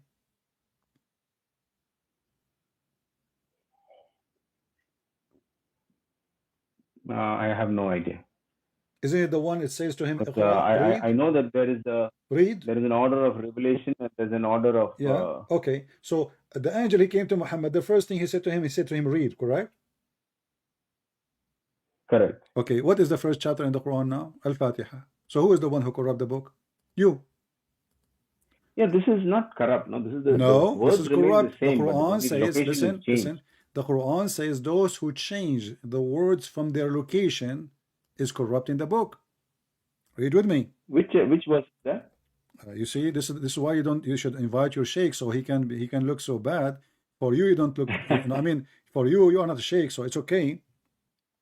But the Quran says those who change words from their location, they are corrupting the book. Here we go. Chapter 4, verse number 46. And the Muslims speaking here about the Quran speak about the Jews. What they do? They change the word from their location. Al-Mawadi'ihi. Your translation, the one you choose from, let's see, this is Biktal. Yeah, this is Biktal. Saying from their context, but in Arabic it says from their location. And what happened here? Context. One Jew, he put his finger over a verse. He did not change it even. He just put the finger over the verse about stoning to death in the Old Testament. Muhammad is accusing them that they change the words from their location, and that is a corruption. But he did not change the book, because later we see Muhammad swearing by the same book. He took an oath. So as you see, the one who changed words from their location, he is doing corruption according to the Quran. If you change the translator, this is Biktal. Let us go to different idiot, Hilali and Khan. You will see. That's here it says, he adds too much of among those who are Jews, brackets. I call him the bracket man. there are some who displace words from their right places. Do you see it? Displace, what they do? They displace words from their right places. Among those who are the Jews, there are some who displace words from their right places. Okay, so this is corruption. The one who changed words from their places is a corruption. This is what you Muslims did. We hear your word, and you change words, you change chapters, you change sentence, you change everything. As an example, if you go in the Quran, there's a verse in the Quran I think says it's talking today. about the twisting of the verses. What? I think this is more to do with the twisting of verses. They are taking it, interpreting it in whatever would suit them. Like for example, the Quran verse, when you take it, you interpret it in a way, but a sheikh, they interpret it in a different way. I'm not interrupting, my friend. I can show you the interpretation by Muslims. I'm not going to give interpretation of my own. If I give you my own interpretation, you would die laughing. Listen, the last thing Muhammad he said before he died, today I choosing for you Islam as a religion. Complete my favor upon you, according to Muhammad. Allah saying that. Do you agree with this statement? Before he died, this day, I have perfected your religion for you, completed my favor upon you, and have chosen for you Islam as your religion. This is the last statement Muhammad he said before he died. Do you agree with it? Where is it mentioned before he died? It mentioned that before he died. So it's not before he died. This day I perfected your religion. I'm asking you. This is completed before my favor before he upon died, you? or is this long before he died?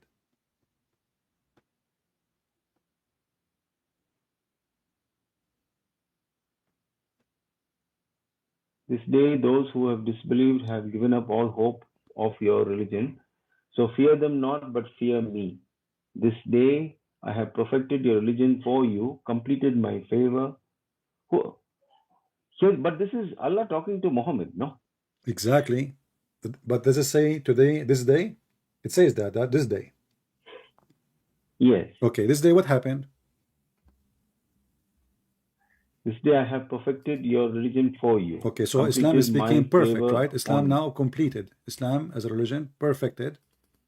Everything they need to know about Islam is ready, done. Correct?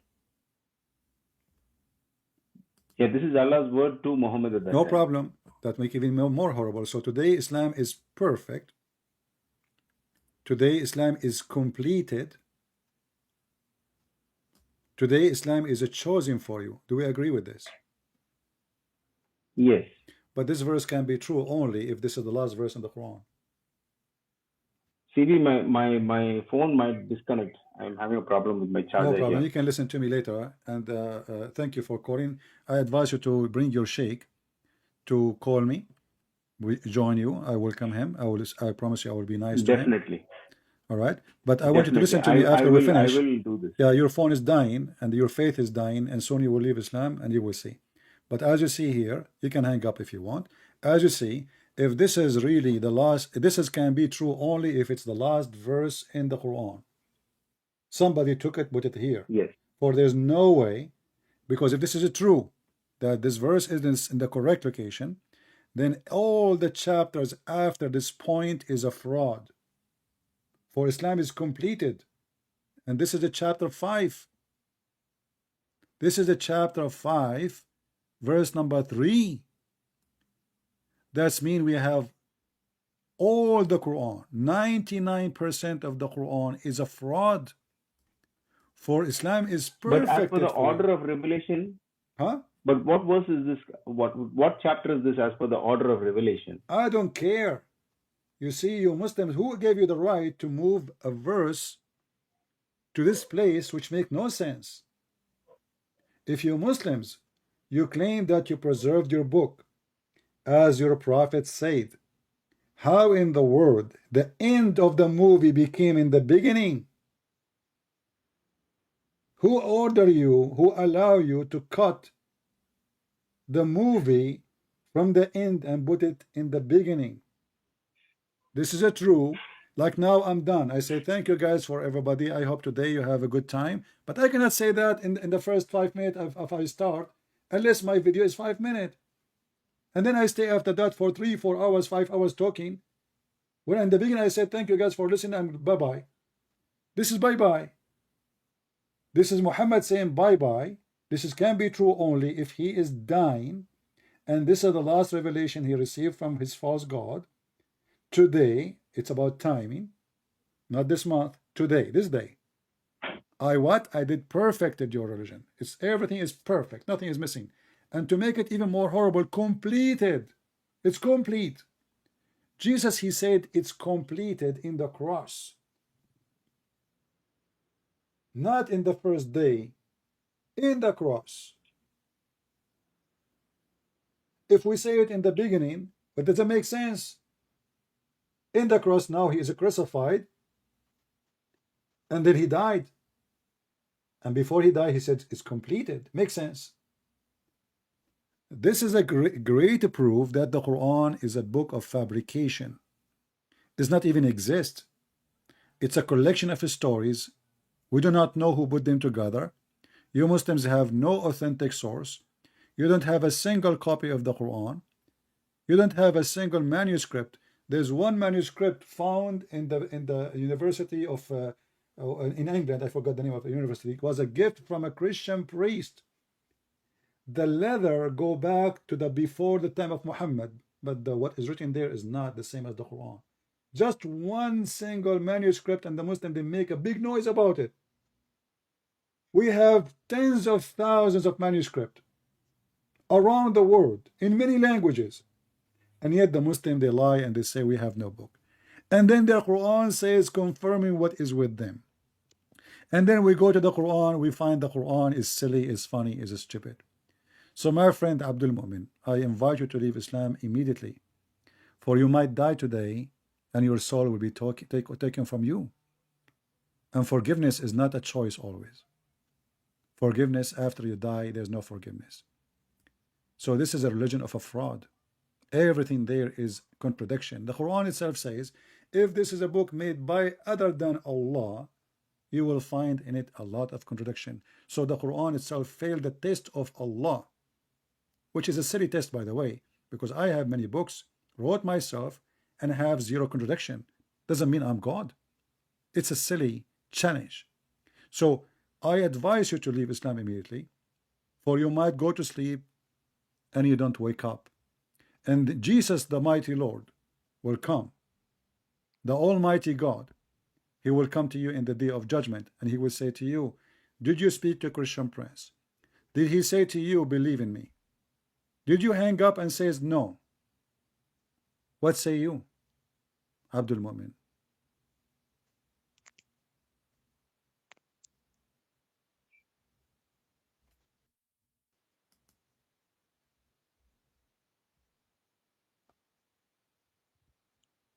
Do you want to believe?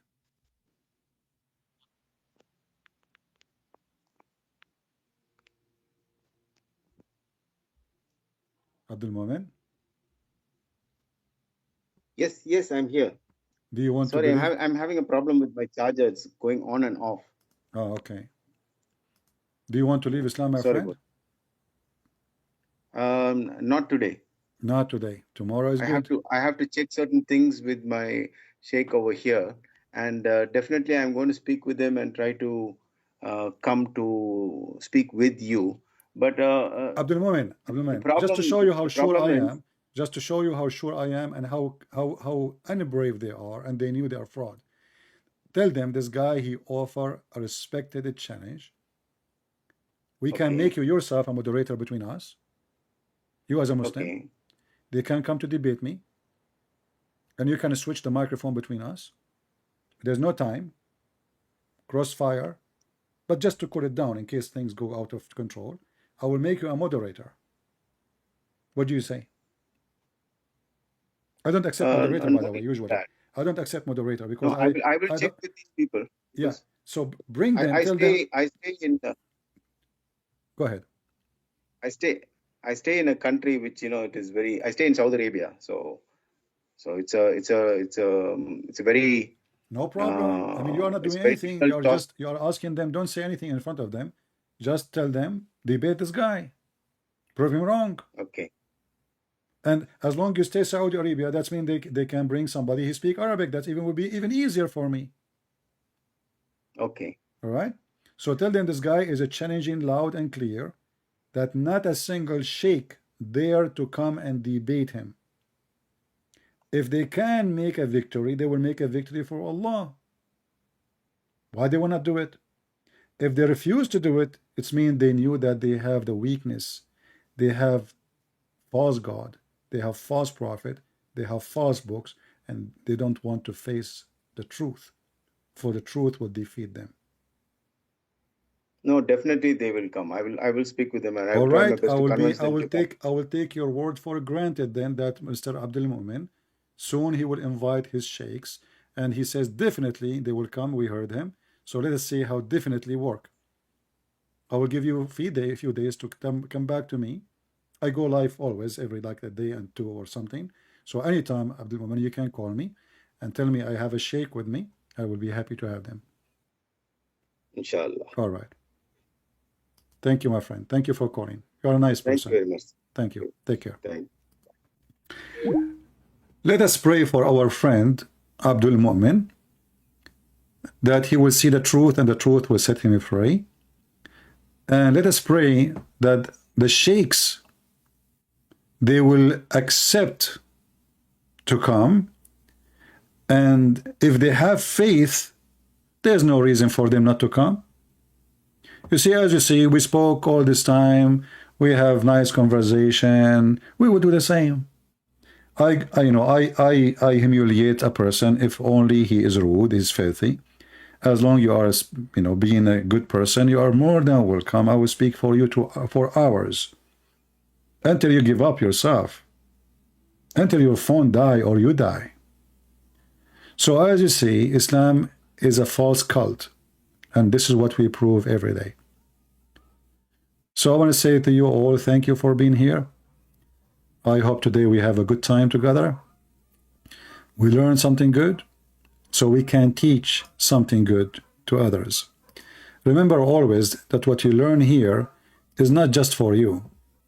So you might share with your friends, your family, so you can teach them, educate them. This is not a dish you eat in a restaurant and then you poop in a bathroom. This is knowledge will stay with you for the rest of your life. It's a priceless knowledge. You will know how valuable it is only when you need it. You see, human being, today he can light a fire by a little tiny matches. Long time ago, human being, he spent hours and hours trying to make a fire. A lot of work. But fire can be started by a match. And we are giving you the matches for good fire, to warm your heart, to show you the truth, so the truth will set you free. Thank you all for being here. May the Lord bless you. Join us in Patreon if you care. And if you don't, it's all right. The Lord care. God is good, so is Jesus. And in him we believe. He is our might, he is our power, he is our strength. And the Quran have holes in the narrative, same as Muhammad. Thank you. The Prophet tells us because Satan or the devil sleeps over our nostrils. Those who oversleep and not pray Fajr on time, Satan urinates in their ears. I really do think Jesus was crucified and that he really was dead and buried. He thought that he was a son of God in the sense that he was specially chosen by God. I think Jesus really did think he was going to be the Messiah, the future king of Israel. I mean, that is, after all, why they crucified him.